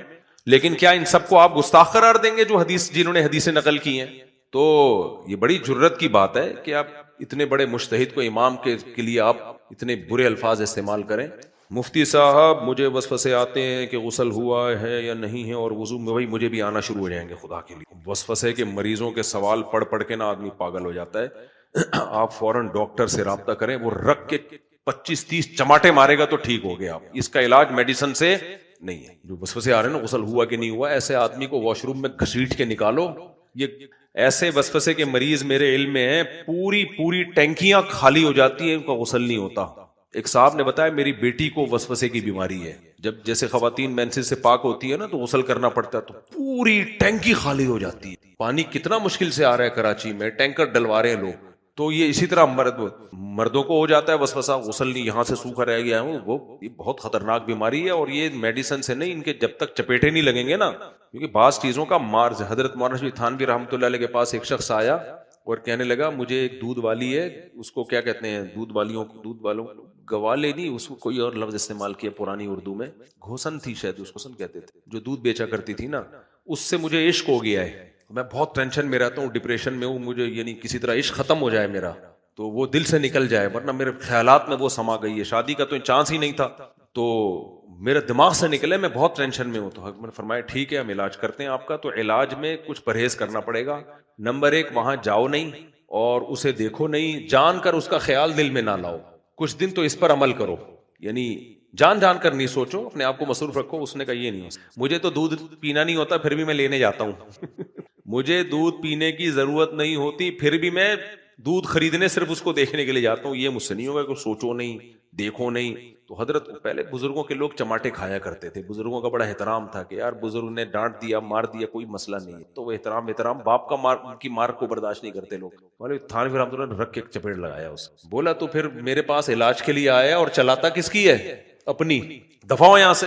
اگلے دن آیا کہہ رہا ہے عشق اتر گیا, وہ ایک چپیٹے سے عشق جو آپ نے چپاڑا مارا تھا نا اسی دن کافور ہو گیا عشق. تو بعض چیزوں کا علاج میڈیسن سے یا سمجھانے سے نہیں ہے. وہم کے مریض کو طبیعت سے پکڑ کے کوئی کوٹ دے اپنی ذمہ داری پہ. جو وضو کے لیے بیٹھا ہوا ہے نا وہاں گھنٹے نل کے کھول کے وضو نہیں ہو رہا, میں تو یہ کام نہیں کر سکتا, کوئی کیس نہ بن جائے, کوئی مسئلہ نہ ہو جائے, تو وہ اس کو 2-3 رکھ کے لگاؤ. یہ ماں باپ کر سکتے ہیں تو ٹھیک ہو جائے, ورنہ ڈاکٹر کو دکھائیں, یا تو ڈاکٹر بھی وہم کا مریض بن جائے گا یا تم ٹھیک ہو جاؤ گے. والد مرحوم کے گھر کے بارے میں سوال آتا. ہمارے والد صاحب کا انتقال ہو چکا ہے, ان کے ورثہ میں ایک بڑے ابے بھائی یہ تو پورا وراثت دوا. والد کا انتقال ہو چکا ہے, ان کے ورثہ میں والدہ, ایک بیٹا اور 3 بیٹیاں ہیں. تو والدہ کو 12.5% دے دو, باقی وراثت کے 5 حصے کر دو, ایک حصہ ایک بیٹی کو اور 2 حصے, یعنی 12.5% بیوہ کا حصہ نکالنے کے بعد جو بچے اس کو 5 حصوں میں ڈیوائڈ کر دیں, ایک حصہ ایک بیٹی کا اور 2 حصے ایک بیٹے. اس کے بعد ایک بیٹی کا انتقال ہو گیا جو غیر شادی شدہ تھی, تو بس وہ جب شادی نہیں ہوئی تھی اس کی, تو اس کے تو کوئی وارث ہی نہیں ہے. تو پھر ایسا کر لو کہ 12.5% بیوہ کا حصہ نکالا اور باقی کے 4 حصے کر دیے, 2 حصے بیٹے کو اور ایک حصہ ایک ایک بیٹی، یہ سب بتا دیا میں. نانا اور نانی کا گھر، یہ گھر بہت لمبا وراثت کا سوال ہے. فون نمبر کانٹیکٹ نمبر ڈال کے اس کو دارالفتہ میں جمع کرا دیں، ایک کیس کا جواب. اور کوئی یہاں سے کوئی کسی نے سوال پوچھا؟ السلام علیکم. وعلیکم السلام. نہیں گھڑی بھی ضرورت کی چیز ہے، موبائل بار بار نکال کے دیکھنا پڑتا ہے، اسکرین آن کرنی پہ گھڑی میں یوں دیکھو. اب میرے گھڑی میں بھول کے کہیں رکھ کے بھول گیا ہوں، ہدیہ نہ دے دینا مجھے کوئی. گھڑیاں اپنی مرضی کی اور خوشبو اپنی مرضی کی خریدتا ہے انسان، تو لوگ مجھے جیسی گھڑی ہدیہ دیتے ہیں میں کسی اور کو پارسل کر دیتا ہوں. گھڑی وڑی یہ سب چیزیں اپنی مرضی سے انسان سلیکٹ کرتا ہے، تو اس میں سہولت ہوتی ہے بھائی. گھڑی یہ ضرورت کی چیز. آنکھوں کا زنا سے غسل فرض نہیں ہوتا. آنکھوں کا زنا ہے کسی غیر عورت کو دیکھ کے اس سے لذت حاصل کرنا، بد نظری جو کر رہے ہوتے ہیں. تو غیر عورت کو شہوت کی نیت سے دیکھنا، لذت حاصل کرنا، تو یہ آنکھوں کا زنا ہے. یہ غیر عورت سے مزے لے کے باتیں کرنا، یہ زبان اور کانوں کا زنا ہے. تو انہوں نے وصیت نہیں کی تھی کہ میرے وصیت تو بس وہ لازم نہیں، توبہ استغفار. یہ کہہ رہے ہیں کہ حدیث میں تو آپ بار بار حدیث بتاتے ہو کہ بدترین چیز جس پہ انسان کا پیسہ خرچ ہو وہ تعمیر ہے. تو بلڈر کا تو بزنس ہی تعمیر ہے، وہ تو پھر اس کا مطلب بدترین کاروبار کر رہا ہے. حدیث سمجھ میں آئی؟ نبی صلی اللہ علیہ وسلم نے فرمایا، حدیث بالکل صحیح ہے، کہ بدترین چیز جس پہ انسان کا پیسہ خرچ ہوتا ہے وہ کیا ہے؟ تعمیر. یعنی سب سے بدتر چیز تعمیر ہے جس پہ پیسہ خرچ ہو. تو بلڈر تو پھر بدترین طریقے سے پیسے کما رہا ہے، وہ تو تعمیر ہی کے ذریعے کماتا ہے. سوال سمجھ میں آئے گا تو آگے جواب سمجھ میں آئے گا نا. دیکھو حدیث میں جب کسی کو بدترین کہا جاتا ہے تو اس کا مطلب کیا ہوتا ہے پہلے یہ سمجھو. یہ سمجھانے کے لیے میں ایک اور حدیث کی مثال دیتا ہوں. نبی صلی اللہ علیہ وسلم نے فرمایا، خیر صفوف الرجال اولها وشر صفوف الرجال آخرها. مردوں کے لیے سب سے بہترین صف پہلی ہے، سب سے بدترین صف آخری ہے. آپ نے جب یہ حدیث سنی آپ نے کہا آخری صف تو بدترین صف ہے، لہذا اگر جماعت میں تاخیر ہو گئی اور آخری صف میں جگہ مل رہی ہے تو مت ہی کھڑے ہو، گھر جا کے نماز پڑھو، کیونکہ وہ آخری صف کیا ہے؟ شر صفوف الرجال. مردوں کی صف میں سب سے بدترین کون سی ہے؟ آخری ہے. لہذا حدیث سے تو یہ سمجھ میں آئے گا پڑھو ہی نہیں، کہ بدترین جگہ پہ میں کیوں نماز پڑھوں گا بھائی کھڑے ہو کے. اس کا جواب یہ ہے کہ حدیث میں جب کسی کو بدترین کہا جاتا ہے تو بہترین کے مقابلے میں کہا جاتا ہے. اس بدترین کا وہ مطلب نہیں ہوتا جس کو ہم اردو میں بدترین کہتے ہیں. جب ہم اردو میں کہتے ہیں نا بدترین آدمی، اس کا مطلب بہت برا آدمی ہے، جبکہ حدیث میں بدترین کا مطلب کیا ہوا؟ اس کے مقابلے میں کم درجے کا اچھا ہے. تو آخری صف میں وہ آئے جو بالکل کوئی مجبوری ہو، لیکن بہرحال وہ گھر میں نماز پڑھنے سے بہتر ہے، تو وہ پہلی کے مقابلے میں کمتر ہے. لیکن یہ نہیں ہے کہ وہ یعنی بری صف ہے، بری نہیں ہے. تو حدیث کا مطلب یہ ہوا کہ سب سے بدترین چیز جس پہ تمہارا مال خرچ ہو وہ تعمیر ہے. کیا مطلب؟ جتنی چیزوں پہ آپ کا مال خرچ ہوتا ہے ان کی نسبت سب سے کم درجے کا جو مصرف ہے وہ تعمیر ہے، جبکہ ہماری نظر میں سب سے اول درجے کی کیا ہے؟ تعمیر ہے. سب سے بہترین مصرف ہماری نظر میں تعمیر ہے. تو حدیث میں تعمیر پر خرچ کرنے سے منع نہیں کیا گیا، حدیث میں تعمیر پہ خرچ کرنے کو سب سے آخر میں رکھا گیا ہے. نہیں آئی سمجھ میں بات؟ کہ یہ سب سے لاس والا کام ہے. جب سارے خرچے ہو گئے، حج بھی ہو گیا، شادی بھی ہو گئی، بچوں کی تعلیم بھی ہو گئی، کھانے پینے پہ بھی خرچ کر لیا، کپڑے پہ بھی، سواری پہ بھی، پھر بھی اگر بچ رہا ہے تو چل بھائی گھر بنا لے یار. نہیں یار یہ سمجھ میں بات؟ ہمارے یہاں ٹینشن لے رہے ہوتے ہیں، نہیں بھائی گھر پہلے، اپنا گھر اپنا ہی ہوتا ہے. او بھائی اپنی ہڈی بھی تو اپنی ہوتی ہے، کھا لے، دودھ پی لے، انڈے کھا لے، پہلے اس ہڈی کو تو سیٹ کر لے. اپنا پیٹ بھی تو اپنا ہی ہوتا ہے، اس کو تو پہلے بھر لے، اچھے کھانے سے بھر لے. اپنی بیوی بھی تو اپنی ہوتی ہے، شادی تو کر لے، اپنے بچے بھی تو اپنے ہی ہوتے ہیں. نہ اپنا گھر ہی بس اپنا ہوتا ہے. تو دیواروں پہ، اینٹوں پہ کروڑوں روپے خرچ کر لیتے ہیں. یہ دنیا کی محبت کی علامت ہے. اس لیے نبی نے فرمایا سب مسلمان کے لیے سب سے آخر میں تعمیر ہے. وہ کرائے پہ گزارا کر لے گا، کیوں؟ دنیا مسافر خانہ ہے بھائی، یہاں سے ہم نے جانا ہے، اپنا تھوڑی ہوتا ہے. تبھی حدیث میں، دوسری حدیث میں اس کی تشریح ہے، یقول العبد مالی مالی، انسان کہتا ہے میرا مال میرا مال. فرمایا تیرا مال وہ ہے جو کھا کے ختم کر دیا، پہن کے پرانا کر دیا. باقی یہ جو پراپرٹی تعمیر ہے تیرا تھوڑی ہے، تو سارا وارثوں کا ہے، اور وارثوں کا بھی نہیں ہے، ان کے بعد ان کے وارث ہے، تو پارسل ہوتا رہے گا قیامت تک. تو اس لیے تیرا وہی ہے جو کھا کے ختم کر دیا. تو اس لیے دنیا کو جو لوگ مسافر خانہ سمجھتے ہیں وہ ذاتی گھر پر میں دلچسپی نہیں لیتے کہ میرا گھر میرا پنکھا. ابے کرائے کے گھر پہ رہو. اس بے وقوف نے کروڑوں کا گھر بنایا، 25-30 ہزار میں دے کے تم لائف کو کیا کرو؟ انجوائے کرو. میمن ایسا ہی کرتے ہیں، میمن اپنا گھر نہیں بناتے. وہ کہتے ہیں ہم کروڑوں روپے بزنس میں لگا کے پیسہ کمائیں گے، اور 25-30 ہزار روپے کرائے دے کر کسی بے وقوف کے گھر میں رہ کے، جس نے پوری زندگی کی اپنا پیٹ کاٹ کاٹ کے نا جو ذاتی گھر بناتے ہیں، یا تو کوئی کروڑپتی ہو نا، متوسط طبقے کا آدمی جب ذاتی گھر بناتا ہے تو پیٹ کاٹ کے بناتا ہے، نہ انڈا کھا سکتا ہے، نہ پراٹھا پھوڑ سکتا ہے وہ، نہ بچے پیدا کرے گا کہ فیسیں دینی پڑیں گی، پیٹ کاٹ کاٹ کے 60 سال کی عمر میں جب ریٹائرڈ کی عمر میں پھر گھر بنا کے کہتا ہے دیکھا اپنا گھر اپنا ہی ہوتا ہے بھائی، تیری ابھی کال آ گئی ہے، تو بونس پہ چل رہا ہے، تیرا جنازہ اٹھنے والا ہے، صحیح ہے، اب تو قبر میں پاؤں لٹکے ہوئے ہیں، کہہ رہے نہیں میں نے بچوں کے لیے بنایا ہے، بچے تیرے مرتے ہی نا حصے بخیے کر کے الگ ہو جائیں گے، کوئی امریکہ بیٹھا ہوگا، کوئی ریڈی لگا رہا ہوگا ٹماٹر کی، وہ بھی کرائے پہ رہ رہا ہوگا، کہے گا بھائی یہ دور پڑتا ہے مجھے ابا کا گھر، تو اس لیے یہ کافر کی سوچ ہے کہ سب جو دنیا پرست لوگ ہیں اپنا گھر، تو حدیث میں آتا ہے کہ سب سے آخر میں کس کو رکھو، تعمیر کو سب سے اینڈ میں رکھو، سب سے اینڈ میں، تو اس لیے میں کہتا ہوں جو کروڑپتی لوگ ہیں بنا لیں، وہ جو متوسط درجے کے ہیں کھانے پینے کو زور لگائیں، بچ گیا تو بنا لیں، نہیں بنا تو کوئی ایسی بات، سمجھتے ہو، دنیا سے محبت نہیں کرو، اپنی دیواریں اپنی اینٹیں یہ کہیں قبر میں لے کے نہیں جاؤ گے، کرائے پہ رہا ہے، میں تو اب تک کرائے پہ رہا ہوں، ابھی تک میں اپنے گھر میں نہیں ہوں، الحمدللہ، میں 4 کے ساتھ کم وقت تو کہہ رہا تھا 4 کے ساتھ کرائے پہ رہ کے لائف کو انجوائے کر سکتا ہوں، کیوں؟ اس لیے کہ یار رہ رہے ہیں نا، سونے کی جگہ ملی ہوئی ہے، کرایہ دے کے رہ رہے ہیں، ایک مسجد نے دے دیا گھر، 3 کرائے پر ہیں، مزے کے کرایہ نکل رہے ہیں الحمدللہ، لوگ کہتے ہیں کرایہ دو نا پتہ چلے، واہ واہ، کرائے کے پیسے ہیں نہیں اور اپنا گھر بنا رہے ہو، صحیح ہے نا؟ کہتے ہیں کرائے کی ٹینشن سے جان چھوٹ جاتی ہے جب اپنا گھر ہوتا ہے، یقیناً چھوٹ جاتی ہے، لیکن کرائے کی ٹینشن ہوتی اس کو ہے جس کے پاس اپنا گھر بنانے کے پیسے نہیں ہوتے، جس کے پاس اپنا گھر بنانے کے پیسے ہوتے ہیں اس کے لیے تو 25-30 ہزار کرایہ یہ کچھ بھی نہیں ہے، تو 5 گٹکے کا خرچہ ہے اس کا، بہت مشکل ہے، نہیں رہنے تو ایسے ہی ٹھیک ہے جیسے چل رہے ہو۔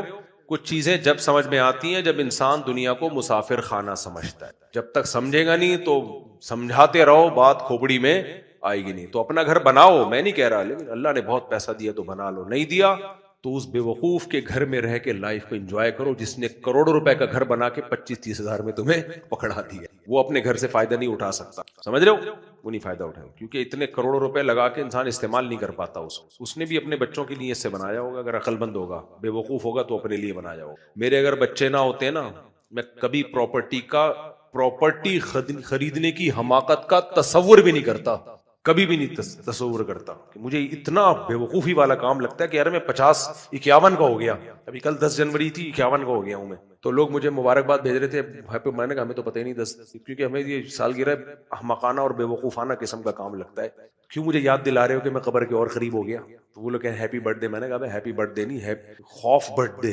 اور قبر کے قریب ہو گئے، تو اب اس عمر میں اگر اپنا گھر بناؤں تو کیا، ہاتھ ہی نکل گیا، دم رہ گئی بھائی، زندگی پوری نکل گئی ہے، تھوڑے سے دن رہ گئے ہیں، میں کروڑوں روپے کا اپنے لیے گھر، کروڑوں میں کھاؤں پیوں کیوں نہیں، میں ایک گائے اور خرید لوں، کیا خیال ہے، اور مکھن آ جائے گا اور گھی نکلے گا میرے پاس، تو اگر اضافی پیسہ آیا یا تو بچوں کی تعلیم پہ تو لگاؤ، وہ تو اگر بچے نہ ہوتے تو مثال دے رہا ہوں میں، تو پھر میں گھر خریدنے کی حماقت کروں ہی نہیں کبھی بھی، زمین خریدنے کی مجھے یہ دل سے کہہ رہا ہوں مجھے حماقت لگتی ہے، آپ سمجھ رہے ہو مذاق کر رہا ہوں میں، بھائی کھاؤ پیو، مر گئے، کرائے کے گھر سے جنازہ بھی ہلکا، تکلیف نہیں ہوگی، مر کے جب جنازہ نکلے گا آدمی کہے گا غفار بھائی کا گھر تھا، ہمارا کون سا اپنا تھا، چھوڑ کے جا رہے ہیں، غفار بھائی جا رہے ہیں، آئندہ سے آپ کو کرایہ نہیں دوں گا میں، تو جنازہ تو آپ کا نکل رہا ہے، میرا تھوڑی نکل رہا ہے، کرایہ گیا آپ کا، اپنے گھر سے جب جنازہ نکلے گا نا، کروڑوں روپے لگا کے شیش محل بنا دیا، اس لیے تھوڑی بنایا تھا کہ وہاں چلے جائیں، میں نے دیکھا ہے لوگوں نے کروڑوں روپے لگا کے بنگلے بنائے ہیں، رہنا نصیب نہیں ہوا ہوں بننے سے پہلے، اور گئے یا 1 دن میں مر گئے، 2 دن میں مر گئے، تو 50 سال کے بعد تو گھر بنانے کا سوچنا ویسے ہی، سمجھتے ہو، یہ تو بے وقوفوں والی کام، اس لیے حدیث کا مطلب ہے کہ بدترین چیز جس پہ پیسہ خرچ ہو وہ کیا ہے، تعمیر، تو بدترین کا مطلب سمجھ میں آیا، اس کو سب سے لاسٹ میں رکھو، سب سے اینڈ، ہاں کوئی بزنس ہی پراپرٹی کا کر رہا ہے تو ایک الگ بات ہے، اس کا تو کام ہے مکان خرید کے بیچنا، وہ تو پھر بزنس میں آ گیا نا، اللہ عمل کی توفیق دے، دنیا کو مسافر خانہ سمجھنے کی توفیق دے، اصل بات، چلو بھائی کافی ہو گیا، آخری سوال لے لو، یہ بچہ کافی دیر سے بیٹھا ہوا ہے، مفتی صاحب اسپیڈ آپ سے یہ پوچھنا تھا، اگر کوئی شخص وہ عالمہ پڑھانے کے لیے یا حافظ کو یہ مدرسے میں داخل کروانا چاہے، اور اگر تو اس شخص کو کیا کرنا چاہیے؟ والدہ کو سمجھانا، محبت سے، اگر والدہ نہ مانے، غصہ کریں، محبت سے ناراض